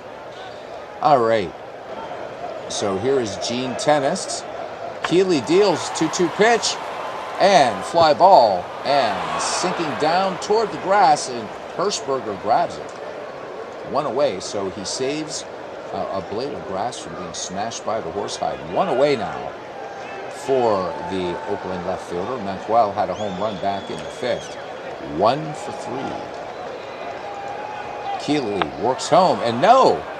Manuel is pulled. And, who did we have here? Was that Tommy Davis? It was indeed Tommy Davis. So comes in and ingloriously pops out to Steve Hunt. So 2 away. We are on the verge of free baseball. All right, here is Dick Green. He grounded to short twice and flew out to deep center. Keeley deals. Green swings. High fly ball right field. McKinney back. Makes the grab, and it's extra innings time. Okay, so Rabid Wolverine letting us know that the demo for Payoff Pitch Baseball will be out in 2 days, 7 April. So Tuesday. Now, that means I'm not going to be able to concentrate on anything at work. Again, I've been playing the beta, but it's going to be fun to see what the demo, how that's going to play out and get that wider community. So guys, as soon as it's out, go grab it. It's fun. It is so much fun. And the UI, everything, the game flow is fantastic with Payoff Pitch Baseball. All right, so Mike Hirschberger will begin the 10th inning here for Chicago White Sox. Good ball game we have here. Nice seesaw game. Hirschberger, last time up, sac fly RBI that scored Jay Johnstone from first, I might add. So Johnstone, I think, ran himself out. He just came in and he's out of the game after doing what he had to do. Raleigh Fingers staying on in relief. 1-2 pitch, tapper to first. Epstein will trot it to the bag himself and gingerly touches his podiatric appendage for out number 1. Does that work? I don't know. Anyhow, 0 for 4 for Rich McKinney. He's going to be answering for this one if he doesn't get a hit. 1-1. Fly ball center field. Monday tracks it back and makes the grab. 2 up, 2 down. So Bill Melton today has been on base all 4 times. 3 of them courtesy of a base on balls. Raleigh Fingers deals. And Bill Melton is actually retired. They go to the bottom of the 10th, 4-4. Raleigh Fingers will undoubtedly not bat for himself. Nope, Don Mincher in there. And Don Mincher promptly comes in and nice little line drive base hit into right field. So Don Mincher aboard, and it was not a poor play by Rich McKinney. I always enjoy those. What's the Pint in it anyhow? So Don Mincher, not a threat to steal. All right, Keeley down to face Bert Campaneris back at the top of the order. Campaneris struck out his last time up.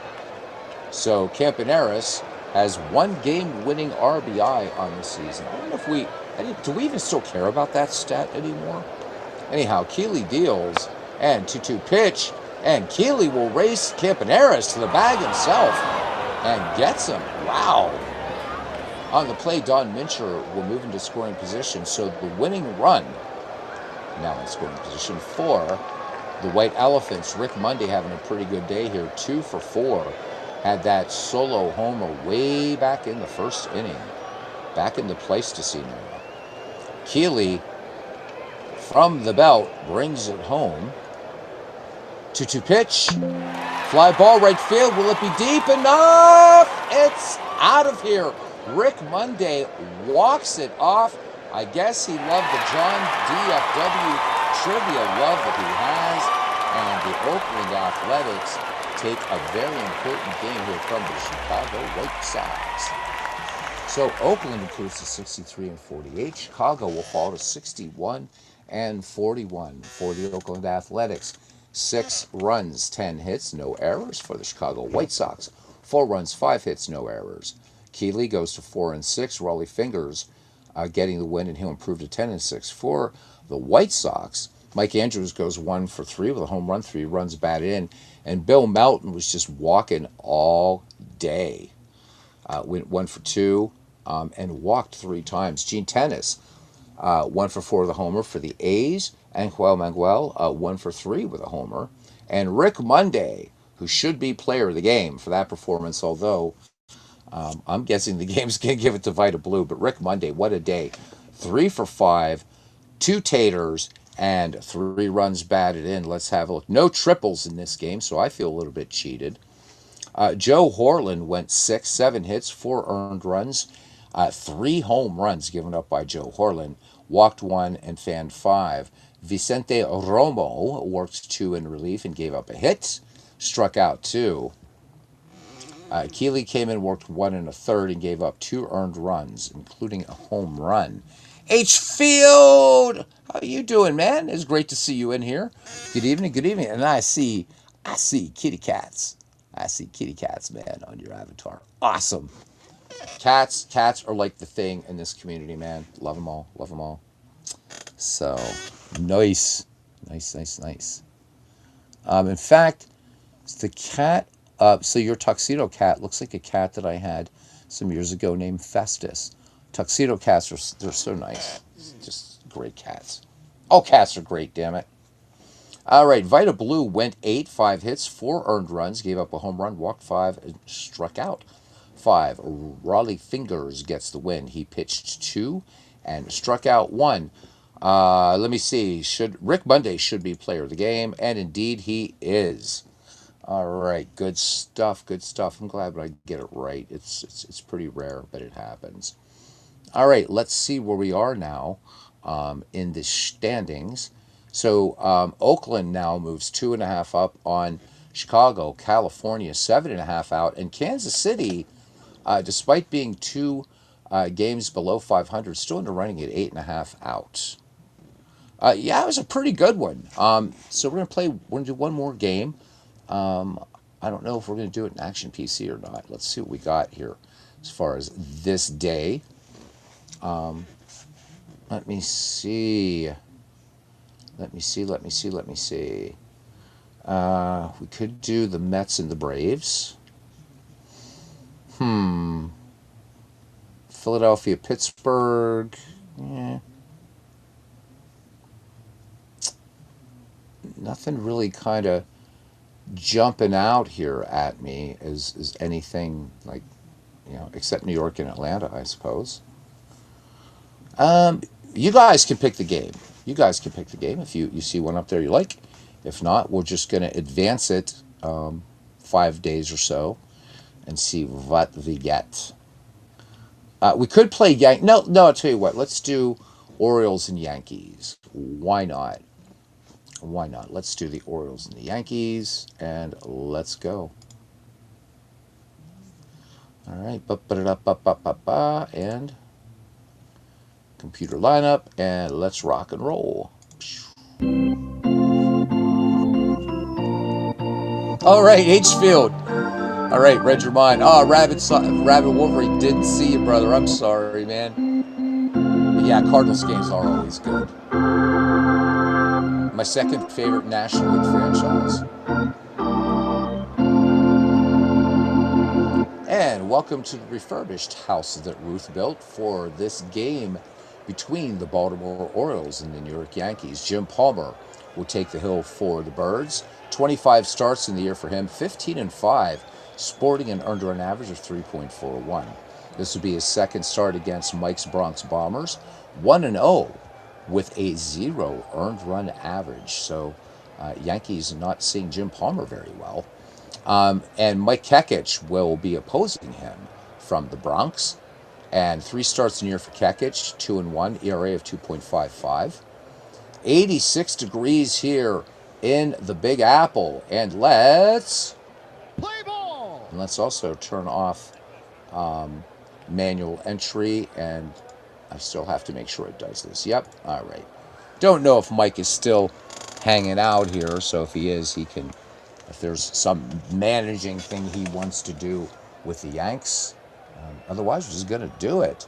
Will I be posting the demo as soon as so Crash is almost, he's working down to just a couple more things that he wanted to get done. I was expecting the download this morning. Checked my email right before I came on. Still nothing yet. Crash, a little bit of a perfectionist, and there's nothing wrong with that. So it will definitely, when it is out, I will be posting it. And once again, guys, this is a really, really, really generous demo. There are a few things that are disabled in it, but namely career play, editing players, and a few other things like that. But you can start from any season from 1903 to 2025. You can play the exhibition thing if you want. So you can play through a full season. Simming a full season is disabled for the demo. He said, since you're just limited to a season. So please thank him and also offer constructive criticism. So as soon as I get that, I will take down the old one. I'm guessing I can do that at his request, and then that demo will be up. Shaping up to be a fine game. It really, really is. All right, let's look at the starting defense for the New York Yankees. In left field, it is Roy White. In center, Bobby Mercer. In right, Ron Blomberg. At first base, Danny Cater. At second, Horace Clark. At short, Gene Michael. At third, Jerry Kenny. Behind the plate is the captain, Thurman Munson. And on the mound is Mike Kekich. Leading it off here is Don Buford, hitting 298, 12 home runs, 45 runs batted in. I'll take a leadoff man like that anytime. 12 stolen bases in the year thus far for him. All right, Kekich ready to work. 2-0 pitch. Buford sends this one to center, and Bobby Mercer gallops in and makes the grab. 1 up, 1 down for Mark Belanger. Belanger hitting 279 with 31 runs batted in. Kekich deals 1-1 pitch. Bobby Mercer in, Michael out. Mercer calls him off and makes the grab. 2 up, 2 down, and here comes the judge. Frank Robinson hitting 295, 19 home runs, 68 runs batted in for the judge. Kekich winds and deals. 2-2 pitch. This one ripped into right center. Bobby Mercer getting to it. Plays it on the hop, and Frank Robinson is aboard. And here is Brooks Robinson. 269, 14 dingers, 58 runs batted in. Merv Retman waits on deck for the Orioles. Kekich studies the sign from Thurman Munson, and from the belt, and Gene Michael up on that one, and over to Danny Cater for the 6-3 putout to retire the side. No runs, 1 hit, no errors. We played 1/2 inning. The Baltimore Orioles nothing, and the New York Yankees coming to bat. So both of these teams in the hunt in the American League East. All right, starting defense for the Baltimore Orioles in left field, it is Don Buford. There he is. Don's looking, and he's smiling at all you guys. He's saying, "Hi there, I'm Don Buford." In center field, Merv Retmund. And in right, Kurt Motton. Kurt Motton is kind of looking at you saying, don't pay attention to Don Buford. Very serious look on Kurt Motton's face there. At first base, the great Frank Robinson. At second, Davey Johnson. At short, Mark Belanger. And at third, the man who just made every play look like trick photography, Brooks Robinson. Andy Etchebarren behind the plate. And Jim Palmer, Mr. Fruit of the Loom himself, Hall of Fame pitcher, to face Jerry Kenny. Kenny leading things off, be Kenny, Munson, and Mercer. Jerry Kenny hitting .268 with 20 runs batted in. All right, Etchebarren sets up Jim Palmer. 0-1 pitch. Kenny bounces this one to first. Robinson, bad throw over to Palmer. And that's going to be an error as this one goes all the way into the grandstands, bounces off the tarp, and Jerry Kenny finds himself in scoring position. Here's the great Thurman Munson, 249, 6 dingers, 28 runs batted in. Jim Palmer with a check of Jerry Kenny out there. Kenny with 9 steals in the season. 2-2 pitch, and Palmer mows him down with a fastball. So 1 away now for Bobby Mercer, 334. 20 out of the park, and 82 runs batted in. See, Mike, never around when I do a Yankees game, so darn it, sports time machine. And this one, a little foul tip job by Bobby Mercer. Mike could very well be doing a game on his own channel right now. Full count on the way to Bobby Mercer, and Bobby Mercer swing and a miss, and this time Jim Palmer bringing the hammer. So 2 down now for Roy White. Roy White hitting .293, 12 home runs, 76 runs batted in for him. Palmer deals, 2-2 pitch, and Roy White swings right through some high cheese. So we are 0-0 as we go to the top of the second inning. Merv Retmund riding a 9-game hitting streak, hitting .310, 6 home runs, 52 runs batted in. Mike Kekich deals, 3-1 pitch. Retmund skies this one out to right field. Ron Blomberg has it in his sights and in his glove. Davey Johnson, also a 9-game hitting streak. Davey hitting .286. He's got 16 dingers, 77 ribbies for Davey Johnson, who had 18 home runs actually in 1971. So Davey Johnson really on pace here. If you look at the real season versus our replay, numbers really, really, really close.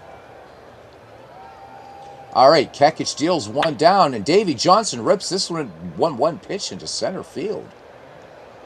All right, so the Orioles now, with their second hit of the game, brings up Kurt Motton, again looking very serious, sporting that .222 batting average with 3 home runs and 6 runs batted in. Kekich checks Davey Johnson at first. Davey Johnson really not a threat to steal. Kekich deals. Full count, and Kekich loses Kurt Motton, so sometimes it is a good thing to look serious. Here's Andy Etchebarren now. Etchebarren hitting .266, 4 homers, 16 runs batted in. Thurman Munson sets the target. Kekich from the belt, deals, 1-0 pitch, fly ball, shallow left field. Michael out, White in, and Roy White will call off Gene Michael and make the grab for out number 2. So the Orioles trying to get something going. Here is Jim Palmer. Jim Palmer hitting .260 right now in the season with 14 runs batted in for him. Kekich deals, 1-0 pitch. Bouncer to short. Gene Michael will go to Danny Cater. Jim Palmer ripping down the line, but just not enough moxie there, brother. Bottom of the second inning we go, and we are scoreless here at Yankee Stadium. Blomberg, Cater, and Clark due up for the New York Yankees. Blomberg hitting 305, 6 homers, 38 runs batted in. Palmer deals 0-2 pitch. Bouncer to short. Belanger, great range over there. Makes it look easy. On to the judge. 6-3, 1 up, 1 down for Danny Cater. The New York Yankee first baseman hitting 274. He's put 5 out of the yard and 56 runs batted in. 3-1 pitch. Tapper back to Palmer. Palmer to Frank Robinson. 2 up, 2 down for Horace Clark now. Horace Clark, 256. He's got a solo homer, and he has batted in 30. Palmer deals 1-0 pitch. First base hit for the New York Yankees as Clark will line this into left field. Don Buford up with it, gets it into Mark Belanger. So Yankees with 1 on, 2 down here in the bottom of the second inning brings up shortstop Gene Michael batting lefty against Jim Palmer. Gene Michael hitting 252, 3 homers, and 35 runs batted in. Gary Mao, you legend. He says, "Good evening, Beatles in chat. Am I going to Digital Dice Con this May?" I'm hoping to, because I want to see my folks. They go up to see them. They live in northern Pennsylvania, and then I am told that it's not that long of a drive to where that's being held in Connecticut. So I'm hoping, Gary. Really hoping to make it. So it'd be great to meet up. There's a lot of great folks going up there. Yourself. I know Paul is flying in from Cyprus. Mike Silva is going to be there. Of course, Dave Gardner is going to be there because you can't have it without him. So hopefully, Gary, and if you like beverages, man, well, first pint's on me. And if you don't drink that kind of beverage, first whatever beverage is on me, brother. So looking forward to meeting folks. I hope I can make it. If gas isn't $9 a gallon by then. All right, here's Gene Michael batting with 2 down, 1 on. Gene Michael. And 0-1 pitch. Gene Michael bouncer to third. Robinson will take the exit off ramp there at second. Davey Johnson covers for the final out. No runs, 1 hit, no errors. 2 in the books here at Yankee Stadium. We have no score. Back at the top of the order, Buford, Belanger, and Frank Robinson. Buford last time flew out to center. Rabid Wolverine, one of these days I want to get out to one of those conferences. Yeah, they always show like sort of live streams and some recorded videos from those, and they look like an absolute blast. And where else can you get together with a bunch of people that have a shared love for for sports gaming? Because everybody's there.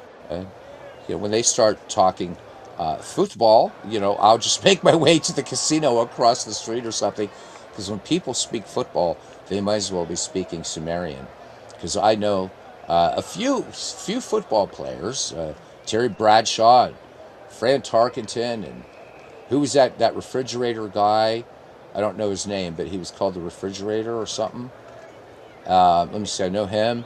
Franco Harris and O.J. Simpson and Jack Ham, Jack Lambert. Notice there's a lot of Steelers in there. Lyle Alzado, I know about him. Bob Greasy, Dan Marino, Pittsburgh boy there. But other than that, I did learn something, though. There's a thing in football called a 1-point safety. I guess that's like the rarest play in football. But that's pretty much it. And the other sports, dude, I'm totally lost. William Perry, he was the refrigerator. All right. So I knew there was some dude named, he was like a refrigerator or something, or was like big dude. Don't know. I guess that's why they called him refrigerator. But like all these football guys are big. Of course, baseball guys are big too. But he was the refrigerator, man.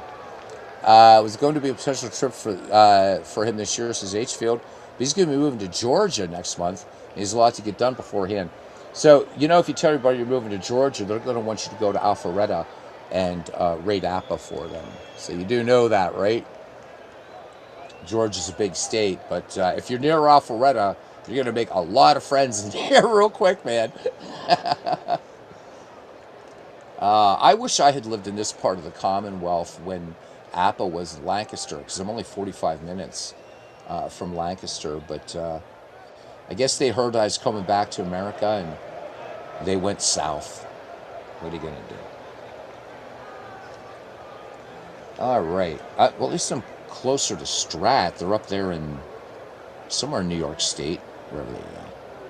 It's good to know. Yeah, man. Tell you what, you will be. But they'll be like, listen, man. If you're going down to 7-Eleven, could you swing by Appa and pick up a 1967 for me? I'd really appreciate it. All right.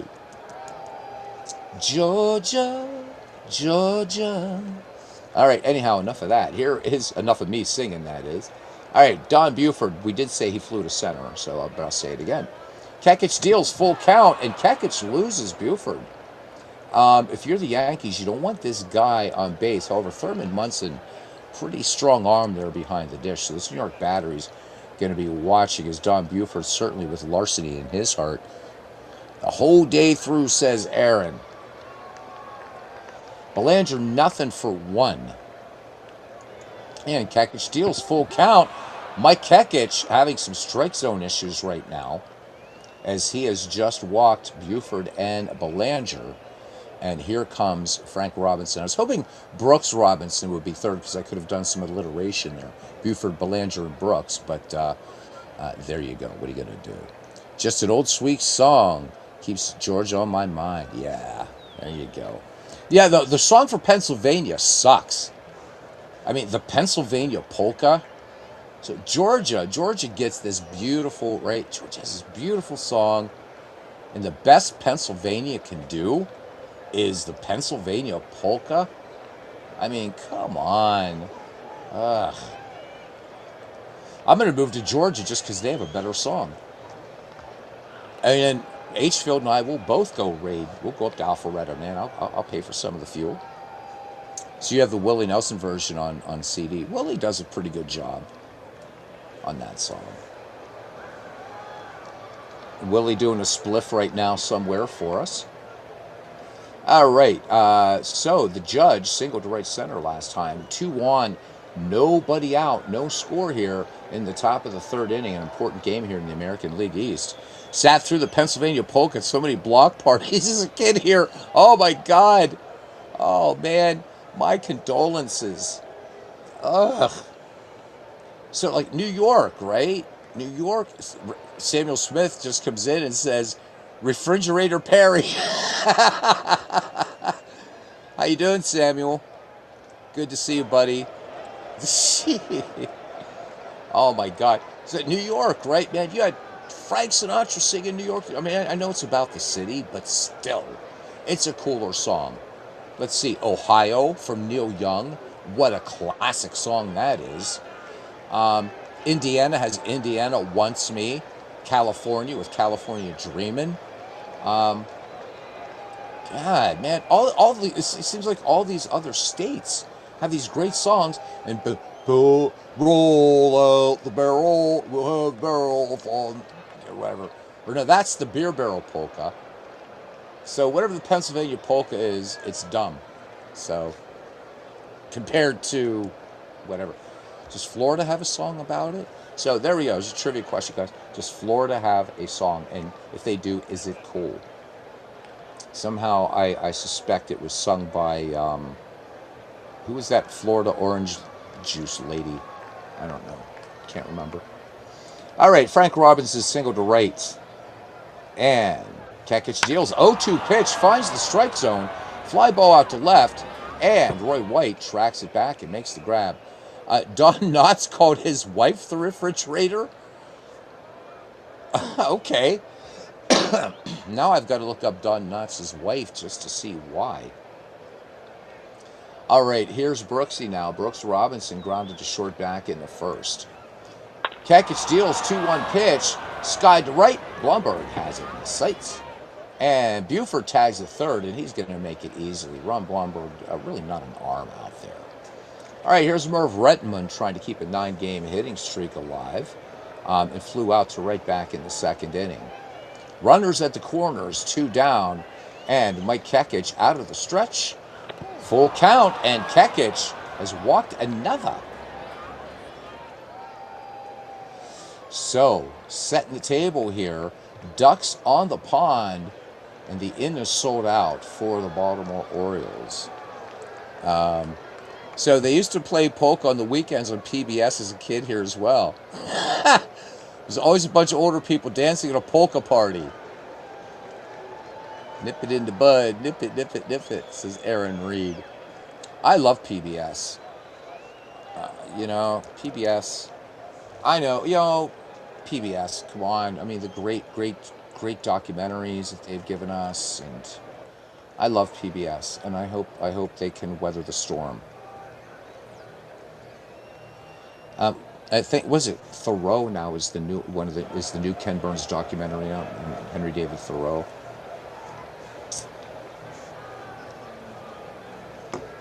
Man, back in the day you had William F. Buckley, who had that affected sort of accent, but smart man. All right, Davy Johnson, what can he do with the bases juiced and 2 down? Kekich from the stretch. Wait, Munson out to have a word. 3-1 is the count. And Davy Johnson does not come through clutch, as he is going to just pop this one out to Horace Clark. So the Baltimore Orioles allow a golden opportunity to go by the wayside. We go to the bottom of the third. We are scoreless in New York. Forget about their kids shows. Mom used to also have watched Little House on the Prairie with her as well on PBS. My first exposure to Monty Python was on PBS. Specifically, Monty Python and the Holy Grail, which I'm proud to say I've seen easily 50 times. And we should have a Monty Python night. So I'm going to ask a question of you guys. We're going to take a little break here, because I get a little bit weird here now when it gets this late and we start going off the rails. I want to have a movie night in the McGreevy Discord. So if you guys would be into it, let's do it. Doesn't have to be a baseball movie. It could be a Monty Python movie. Of course, that was a little neuro-linguistic program. I think it'd be fun for us to just hang out. Some of you guys want to come on the mic over there or whatever. And let's have movie night, man. I'm buying. Not the popcorn, but I'll supply the movie. So, we could do the natural other announcement. So, Sunday night at 10 p.m. Eastern Daylight Time and 7 p.m. Pacific Daylight Time, my partner in crime, Bernie Strom, will be joining me for our Diamonds and Dice podcast. And the subject this week, or this month, I should say, is we want to talk about, and hopefully you guys will throw in, you usually do, games that you really tried to like.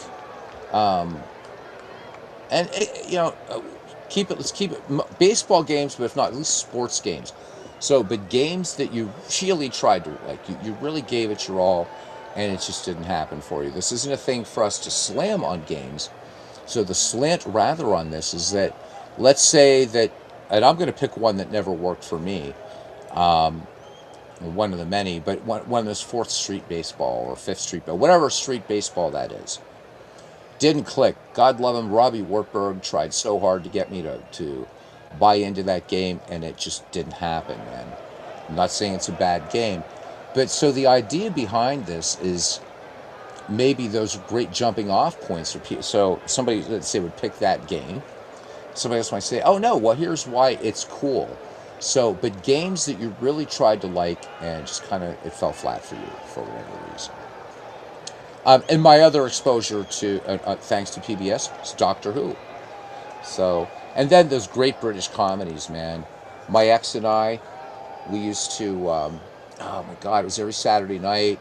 And it was what, Keeping Up Appearances, what else? All these great British comedies that would be on Saturday nights on PBS.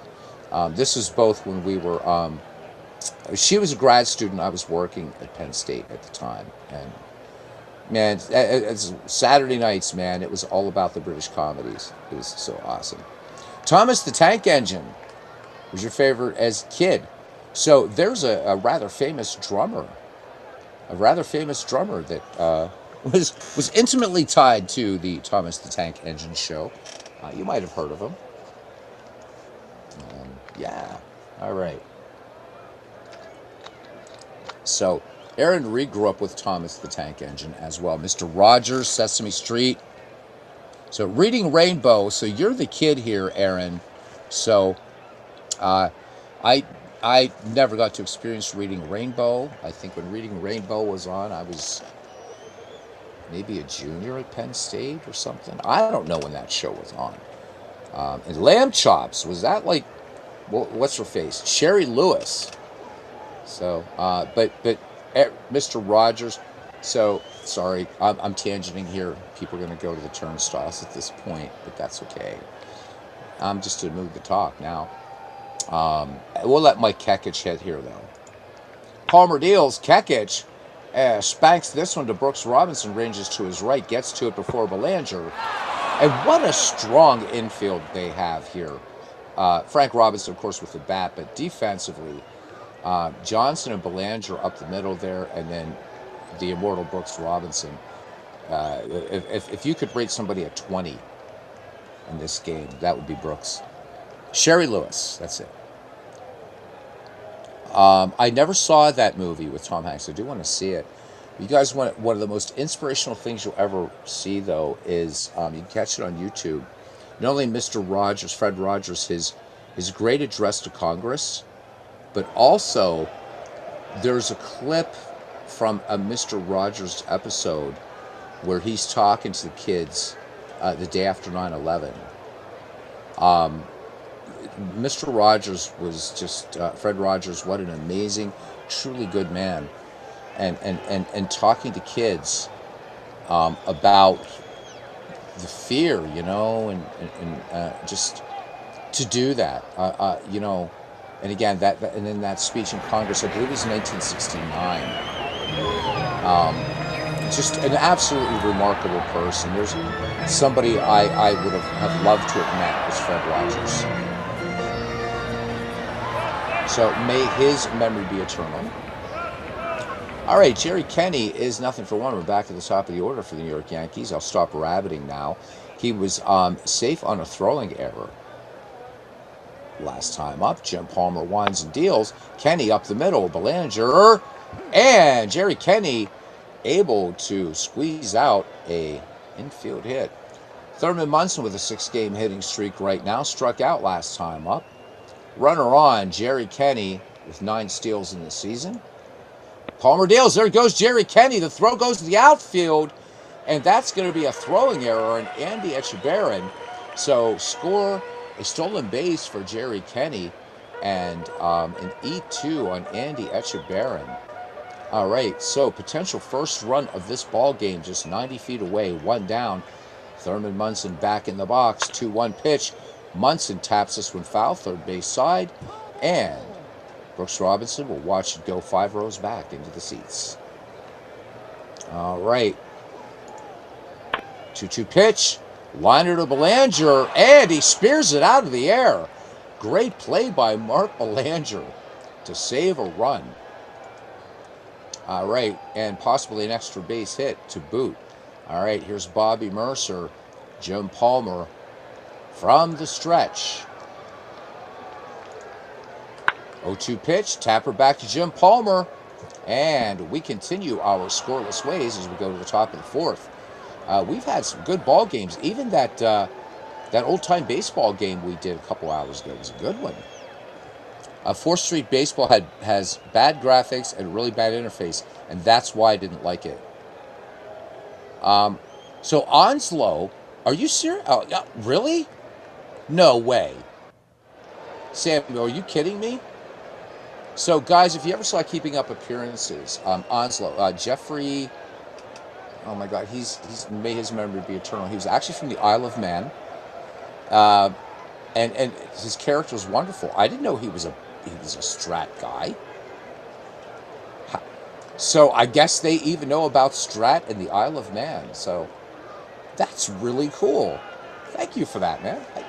Wow. I'm telling you, smartest bunch ever right here. All right, Kurt Motton leading it off here for Baltimore. It'll be the 7-8-9. Motton, Etchebarren, and Jim Palmer. Kurt Motton drew the walk last time. All right, Mike Kekich had some control problems. He's given up 4 walks in this game. And when he's finding his control, he's given up 2 hits, but no score. Full count, bouncer to Gene Michael, room service bounce on to Danny Cater. 6-3 and 1 down, Andy Etchebarren. Nothing for 1. Andy also with an error in this game. Kekich deals, 1-2 pitch. Soft liner, Jerry Kenny has it for out number 2. All right, Jim Palmer grounded out to Gene Michael last time up. Kekich winds and deals, and Jim Palmer solidly stroked to right, base hit. Third hit for the Baltimore Orioles now with 2 down, back at the top of the order. And leadoff man Don Buford, who drew a walk last time. Onslow played Strat. Damn. That's super cool. Anyhow, 2-2 pitch. I'm going to have to binge watch that now just for Onslow. Throw across by Kenny, and they get the speedy Don Buford. We head to the bottom of the 4th. The tale is no score. All right. So, Roy White, Ron Blomberg, and Danny Cater due up for the New York Yankees. Roy White struck out last time up. Jim Palmer has 3 Ks notched on his belt, or his Fruit of the Loom band, whatever you want. 1-1 pitch. Roy White golfs this one down to third. Brooks Robinson sets and fires. Close play at first, and they get Roy White. Good stretch there by Frank Robinson. 1 up, 1 down. Ron Blomberg now grounded to short. Back in the second. Palmer, 1-1 pitch up the middle. Base hit. Blomberg couldn't have thrown it in a better place. Runner on now. Third hit for the Yankees. And brings up Danny Cater. Ron Blomberg here. No steals this season. Cater last time grounded back to Jim Palmer. Palmer sets and deals. 0-2 pitch up the middle. Base hit. And here come the Yankees now. 2 hits in the inning. 1 down. Horace Clark 1 for 1. Singled last time up. Etchebarren out to have a quick word to go over the signs. Palmer deals 1-2 pitch.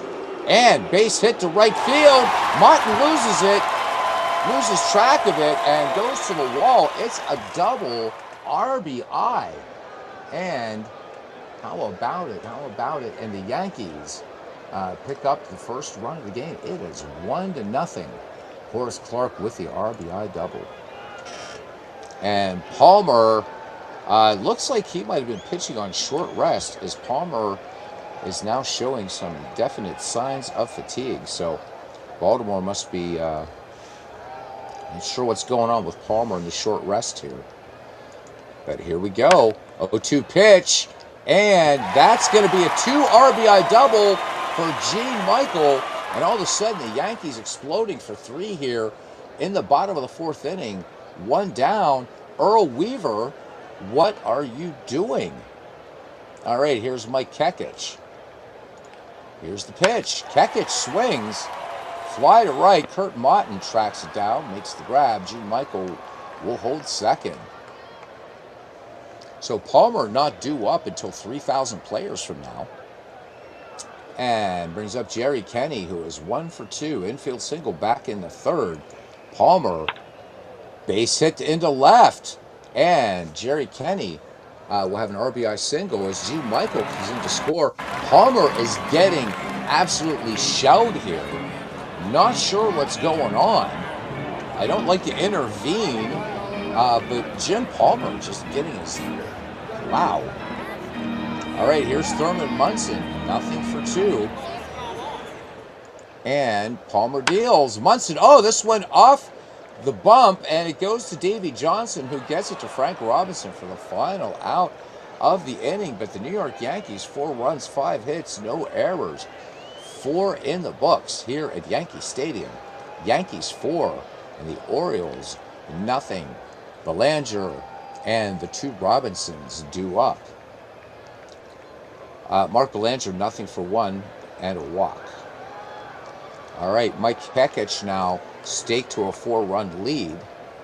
1-0 pitch, base hit, left field past Gene Michael. Roy White up with it. Belanger on at first. And Belanger has 8 steals on the season. The Judge 1 for 2.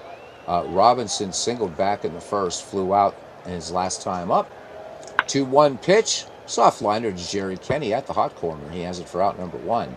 Belanger scampers back to first. Scampers. I wonder if baseball players scamper. Who knows? Brooks Robinson, nothing for two. Flew out his last time up. Kekich checks Belanger at first, and the southpaw deals home. 1-2 pitch, base hit, right field. Blomberg up with it. Belanger cuts second, and he makes third easily. One down, runs the corners for Baltimore. Baltimore, at one point in this game, left the bases sold out. What can they do with runners at the corners? Merv Retman, nothing for one. Retman trying to keep his hitting streak alive. 9-game hitting streak for him. Kekich from the stretch, 1-0 pitch, and what do we have here? This one is a wild pitch. It goes over the head of Thurman Munson, and Mark Belanger scores. And Brooks Robinson moves into scoring position. So here we go. Kekich, control problems, finally come back to bite him in the arse here in the top of the fifth. All right, Retman back in the box now. And 2-0 pitch, and promptly strikes him out. So 2 down. Davey Johnson would like to redeem himself here after not coming up clutch in a bases-loaded situation. And he popped out to second, and that was back in the third inning. 1 in for the Orioles here in the fifth. Kekich comes home with it. 0-2 pitch. Davey Johnson to Danny Cater. Danny Cater to the bag. That ends the inning. So 1 run on a gift from Mike Kekich on 2 hits, no errors. Bottom of the fifth. Yankees lead the Orioles 4-1. And I do want to thank you guys for hanging out here with me tonight. Family, you guys are the best. You really are. All right, Bobby Mercer, Roy White, Ron Blomberg due up for the Yanks. Bobby is nothing for 2. And we do have a new pitcher, so Dave Leonard. So, wow, tough day for Jim Palmer, who absolutely got ripped back in the 4th inning. And there you can see the tail. So Blomberg started with a single, then Danny Cater singled. Then Horace Clark with a double that scored Ron Blomberg. Gene Michael with a double that scored Cater and Clark. And then Jerry Kenny with the RBI single that scored Gene Michael. What a mess. All right, Dave Leonard, 3.49 earner on average. He's 1-0 right now, and he's worked 28 1/3 innings. All right, Bobby Mercer in the box. 0-2 pitch, Mercer, liner, right to Davey Johnson. 1 away for Roy White, 0 for 2. Leonard has a sign from Andy Etchebarren, 0-1 pitch, stroke to left, base hit. Yankees now with their 8th hit of the game. And here's Ron Blomberg now. Blomberg 1 for 2. Singled up the middle last time. Roy White over there at first. Has decent wheels, 11 steals. Good leadoff first, 1 down. Etchebarren's going to need to uncork quickly if White goes, and what a situation it would be right now. Runner does not go. Tapper back to Leonard. Leonard will go to Robinson, and on the play, Roy White will move into scoring position. Brings up Danny Cater now. He is 1 for 2, singled last time up. Leonard brings it home, 0-1 pitch, bouncer to Davey Johnson, on to Frank Robinson, and that will take care of the Yankees. No runs, 1 hit, no errors. 5 in the books here in the house that Ruth built, refurbished, and it's 4-1 Yankees. Yankees looking to gain some ground in the Detroit Tigers in the American League East. Kekich appears fine. Kekich will be due up 3rd when we go to the bottom of the 6th inning. And I just picked that I would human manage this because I was hoping that Sports Time Machine would still be around. But we're gonna see. We're gonna allow Kekich to stay in, and let's see what happens here. Let's see his expected pitch count or estimated pitch count. He's 10 pitches away. 0-2 pitch, and big swing and a miss, and catcher interference on the play. So Kurt Motton gets first. 3rd error for Thurman Munson on the season. So catcher interference on Munson. So Baltimore keeps getting breaks, and they've only capitalized once. Andy Etchebarren, nothing for two. Line to third, his last time up. Kurt Motton leads off first, not a threat to steal. Kekich comes home, 2-1 pitch. Popped in the infield, Gene Michael calling off Kenny and White for out number one. Will Dave Leonard hit for himself? He will. Grounder to short, Gene Michael will go to Horace Clark. And that retires the side. No, it doesn't. It's 2 outs. I'm sorry. So here's Don Buford. Nothing for two. 1-2 pitch. That retires the side. No runs, no hits, no errors. Once again, the Orioles just not getting it done. Bottom 6 we go. Yankees 4, Orioles 1. Horace Clark, perfect 2 for 2 today, including that big double back in the fourth that scored Ron Blomberg. Leonard deals 0-2 pitch. Clark up the middle, but Davey Johnson cuts it off behind the mound and fires onto Frank Robinson for 4-3 put out, 1 away. And here is Gene Michael. Gene Michael RBI, 2 RBI double back in the fourth. A big fourth inning for the Yankees. Leonard deals 1-0 pitch. 2 hopper to Davey Johnson. Davey Johnson lobs it on to Frank Robinson for the second out of the inning. And Mike Kekich. Let's see what the computer does. Sometimes it will just do it. Yep, good. I didn't have to worry about it. And how about that? See, didn't I look like a genius there? Didn't I look like a genius? All right, so Jim Little with a pinch hit base hit. So Kekich's day is done. And despite the control problems, has held Baltimore to just 1 run. All right, Jerry Kenny, good day played for him. He is 2 for 3. RBI single last time that scored Gene Michael. Leonard checks the runner, sets and delivers. Jerry Kenny works the walk. 2 on, 2 out for the Yanks here in the bottom of the 6th inning. And the captain, nothing for 3. 6-game hitting streak on the line for Thurman Munson. And Leonard deals. Munson swings in the 3-2 pitch. Fly ball. Merv Retman has it for out number 3. We have played 6 here in the Bronx. Yankees 4, Orioles 1. As I'm still thinking of Onslow playing Strat.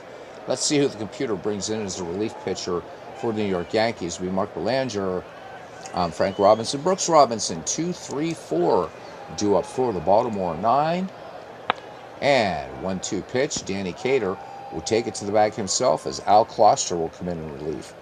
And wow. So talk about like playing where he should be. Same ERA as in the real 1971 at 5.08. He went 2-2 in the real season, 1-3 here. He's worked 28 1/3 in each one. 34 hits in the replay, 33 in the actual.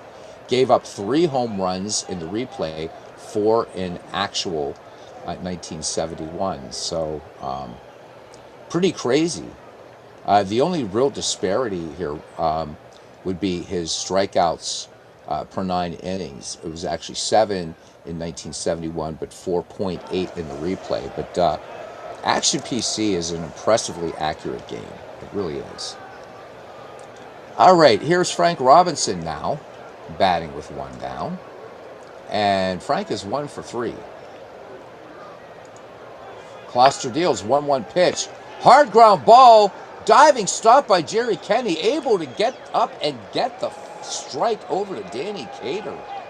Beautiful play there, number 14 by Jerry Kenny. They don't call it the hot corner for nothing, right? All right, here's Brooks Robinson now. He is 1 for 3, singled last time up. Kloster deals 1-0 pitch. Fly ball shallow right. Blomberg in. Clark out. Blomberg makes the grab. 7th inning stretch time here. Yankees lead this one 4-1. I can hear Aaron singing. I can hear him singing.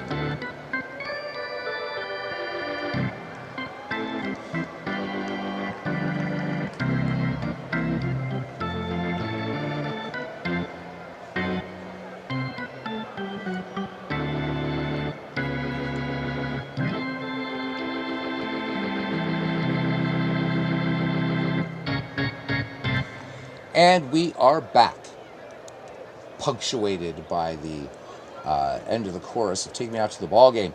Also, usually it's been a Sunday night tradition that after Bernie and I, then JT Dutch comes on for a bit of a baseball chin wag. So because my work schedule has changed, we can't do the 4 and 5 hour chin wags on Sunday nights that we do after Diamonds and Dice. But hopefully JT will be well and with us. I realize tomorrow is Easter. We may not get a lot of folks on, but it's Easter night.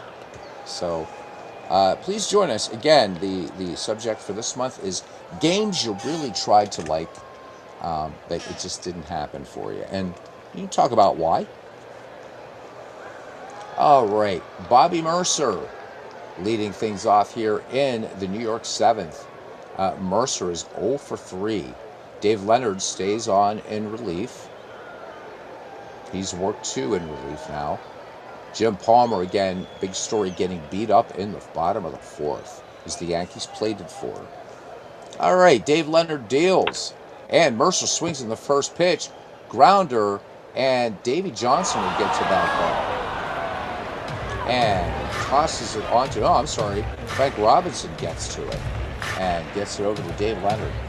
So 1 away. Occasionally I do have to look at this play-by-play when I get close plays like that. All right, Roy White, he is 1 for 3, singled back in the 5th. Leonard brings it home. 0-2 pitch. White drills this one. Open the window, Aunt Minnie. It's gone. Roy White goes yard. It's 5-1 Yankees. Wow. So he absolutely tattooed that ball. Big old arcing shot out there. I think went about 20 rows back there in the right center field bleachers. Blomberg 1 for 3. Grounded the pitchers last time up. Dave Leonard deals. 1-1 pitch. And ground ball, base hit into right field. And a little miscue out there by Davey Johnson. Nope, they're gonna give him a double on that. Give him a double on that. All right, looked like the Davey Johnson might have tipped off that ball a little bit. Didn't get his webbing down. Kurt Martin, by the time the ball rolls to him, Ron Blumberg is standing at the Keystone sack. All right, Danny Cater is 1 for 3. Yankees first baseman, a little wave of the stick. Leonard peers back, checks Ron Blomberg. Echeverria out to have a quick word. And the 1-2 pitch. Cater swings, lofted to left, and Don Buford comes in and makes the grab. Belanger was out on the outfield grass, but had it in hand. So 2 down. Blomberg can't go anywhere, and here's Horace Clarke, 2 for 3. Clarke swings up the middle. This is going to be his second RBI of the game as Ron Blomberg will score. So Horace Clarke, perhaps in line to be player of the game here today for the New York Yankees, brings up Gene Michael with 2 down. 1 on for New York and 2 in here in the bottom of the 7th inning. Leonard brings it home. 0-2 pitch. This one twisting foul first base side. Giving chase. Over there is Kurt Martin, but this one will make the seats. All right, Gene Michael will live to swing another day. 0-2 pitch, straightens it out. Hopper to Belanger, Belanger to Robinson, and that does it for the Yanks, but they pick up 2 runs and 3 hits. No errors. We played 7. New York Yankees 6 and the Baltimore Orioles 1. Al Kloster stays on in relief. Murph Retman could be the last chance here for him to keep his hitting streak alive. Retman only on base once today with a walk back in the 3rd inning.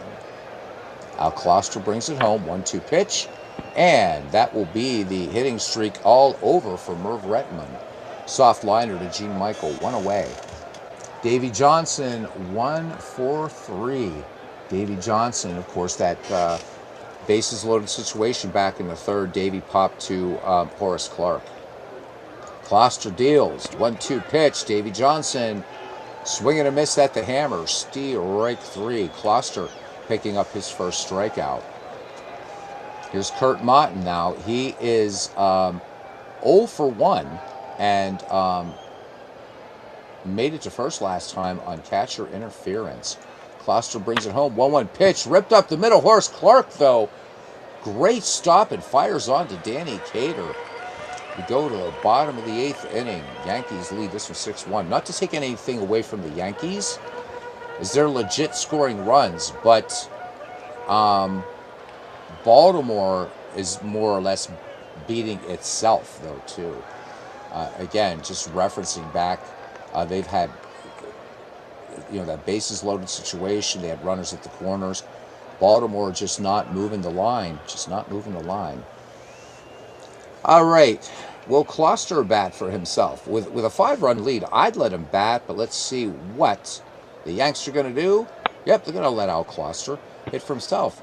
Bounding ball to Brooks Robinson. Routine play for him.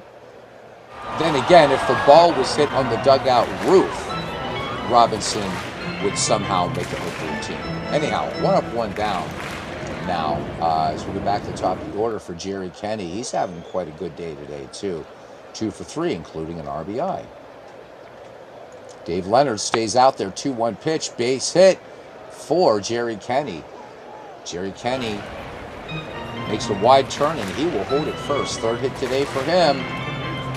Thurman Munson, nothing for 4. Here's the pitch to the captain. Grounded to Robinson. Robinson to Belanger. Back to Robinson on the 3-6-3 double play. We go to the top of the 9th.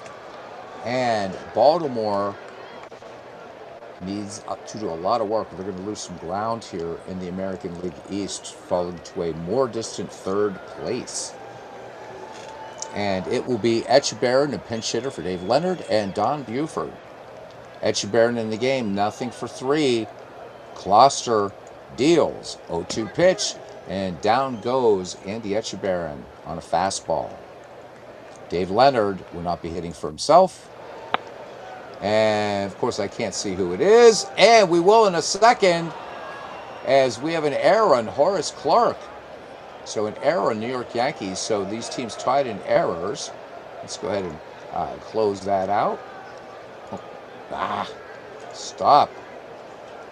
All right. I'm not trying to change anybody in the lineup. Oh, never mind it. There we go, Jerry Devannon. All right. So Devannon with no steals. All right, back to the top of the order, 1 down. Here's Don Buford. Al Kloster looking to induce 2 and make this one over.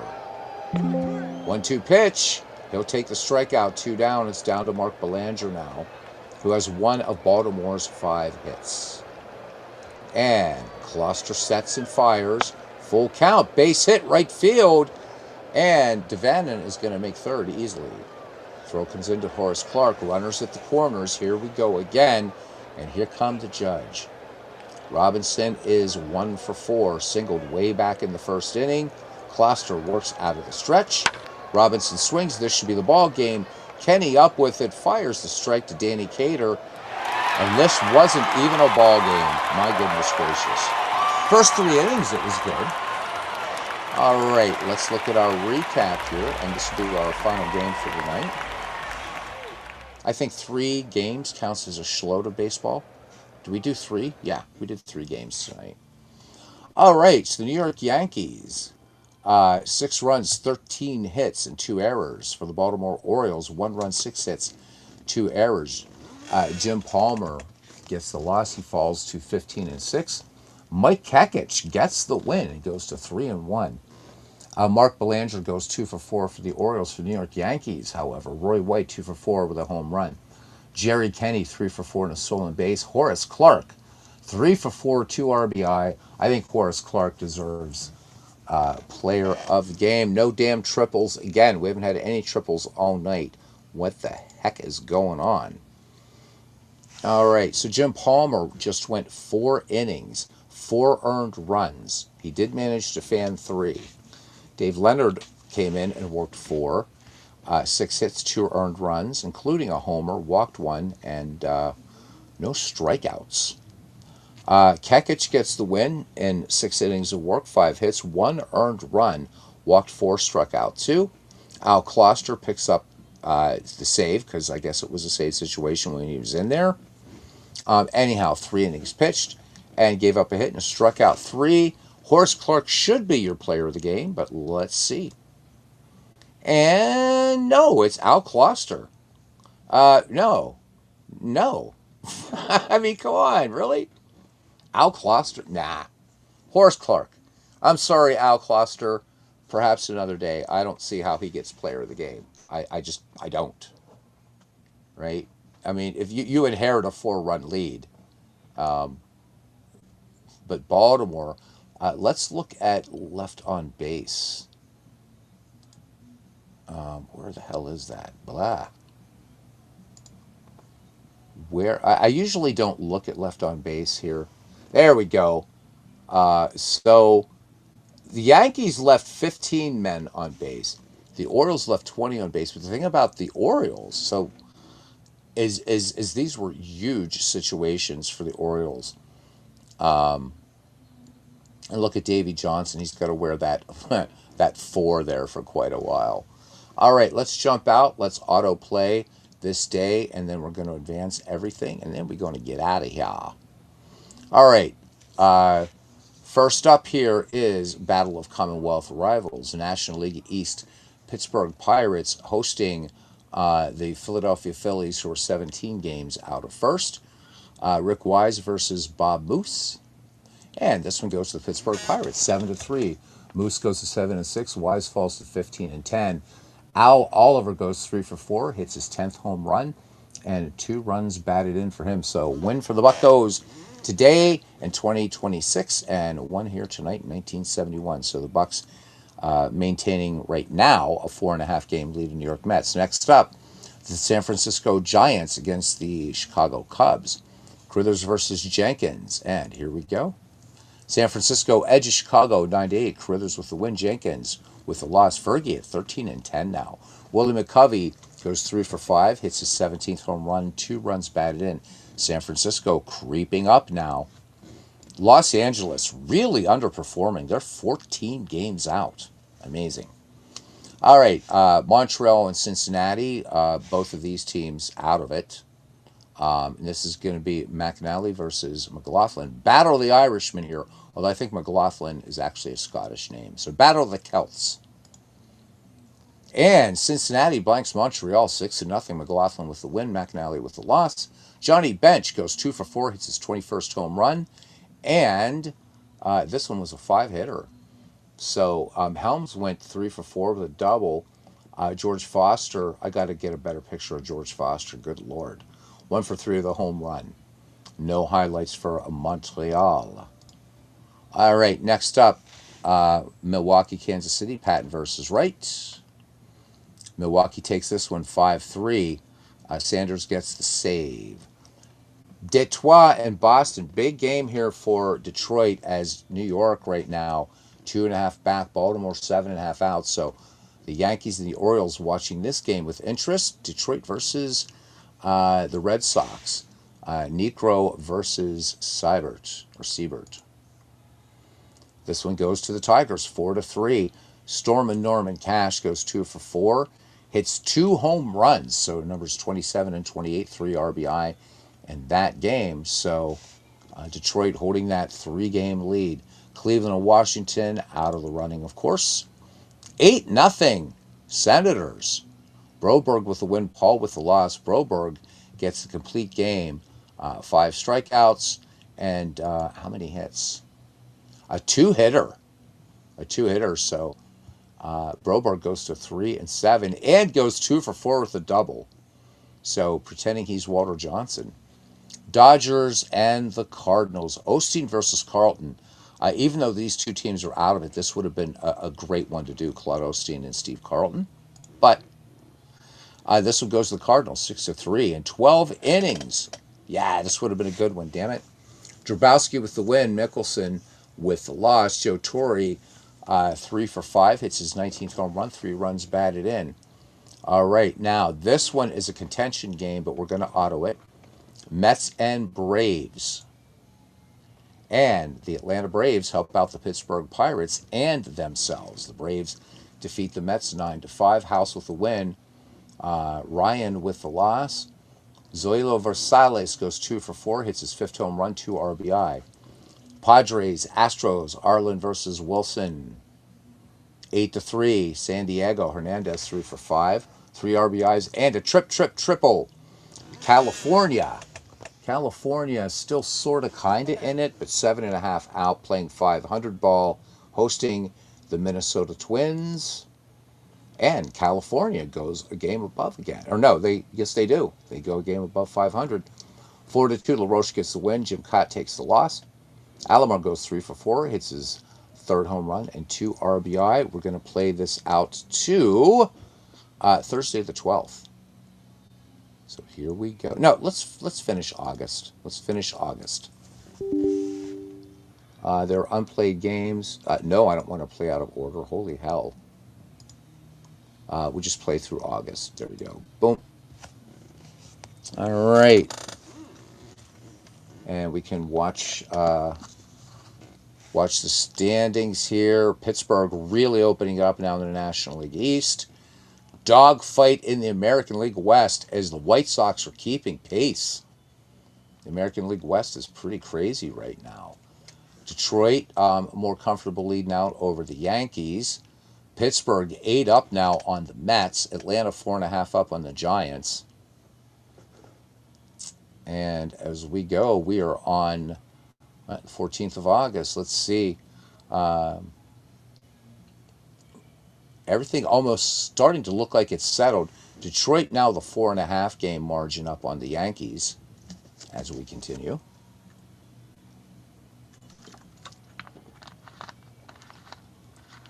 Ooh, Pittsburgh got blanked by Houston. But 8.5 up on the Mets. How's the American League West doing? So 3.5 out. The White Sox behind Oakland. Detroit feeling a little bit of heat, but nothing to be scared about yet. Atlanta right now. Nope, there we go. Oh, so Chicago now at 2.5 back. And we are about a week and a half, a little less than a week and a half to go. And we'll be going into September baseball. And Pittsburgh now just really a commanding lead in the National League East. And look at the San Francisco Giants. They have now taken first place. Oakland, Detroit still hanging on. The White Sox starting to fade a little bit now. Baltimore 11 out in this one. And we are almost through it, yeah.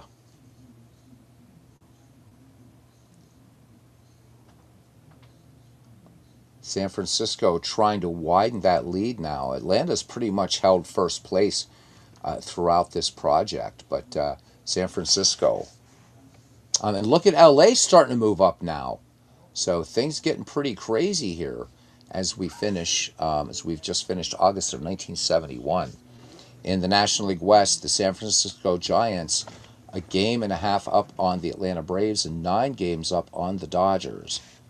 In the National League East, the Pittsburgh Pirates pretty much have this one locked up with a 15.5 game lead over the Mets, or over the Cardinals, I should say. So the Cardinals making a late run at it, but they're playing 500 ball.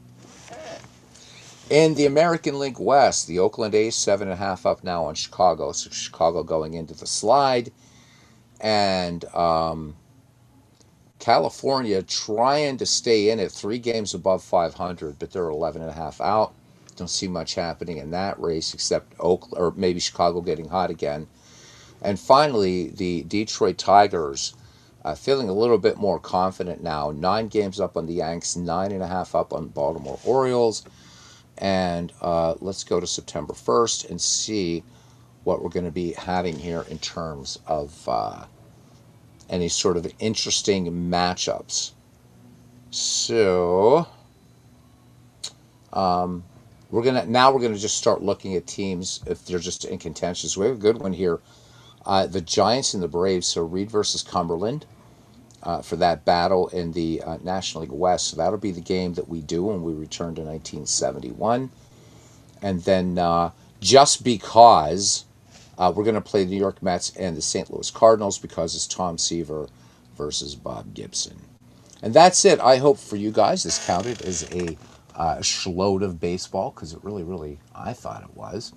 Looking at home runs here really quickly, Hank Aaron with 43, Willie Stargell with 2, Lee May has 38, Norm Cash 36 homers, and Earl Williams with 34. Hank Aaron leading at no PS. Pittsburgh, and this is just covering all the majors right now. Pittsburgh leading in scoring at 5.3, and also the best batting average in the majors at 280.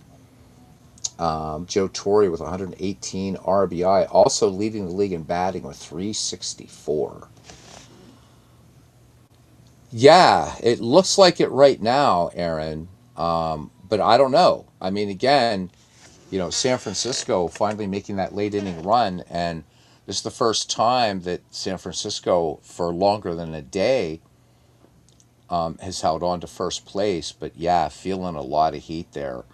The National League East is decided. It's decided at this point. But the other race is still up for grabs. But now our attention will shift from the American League West to the National League West. The next time we return, we will be playing the Atlanta San Francisco game, and we'll do it as a part of a doubleheader. And then it'll be the Mets and Cardinals. It's only September. So yeah, so Ron, thank you for coming in, and a blessed Easter to my Western Christian friends. And if you don't celebrate Easter, blessed Passover. If you don't celebrate either of them, man, just have a great Sunday. And to any Eastern Christians out there like myself, blessed Palm Sunday, and to you. So we'll see you guys tomorrow in the afternoon, hopefully, for comments about comments. And then tomorrow night, Bernie Strom and I on with Diamonds and Dice. And then hopefully a chat with JT Dutch afterwards. Till the next time, my family, we'll see you around the batting cage. Good night.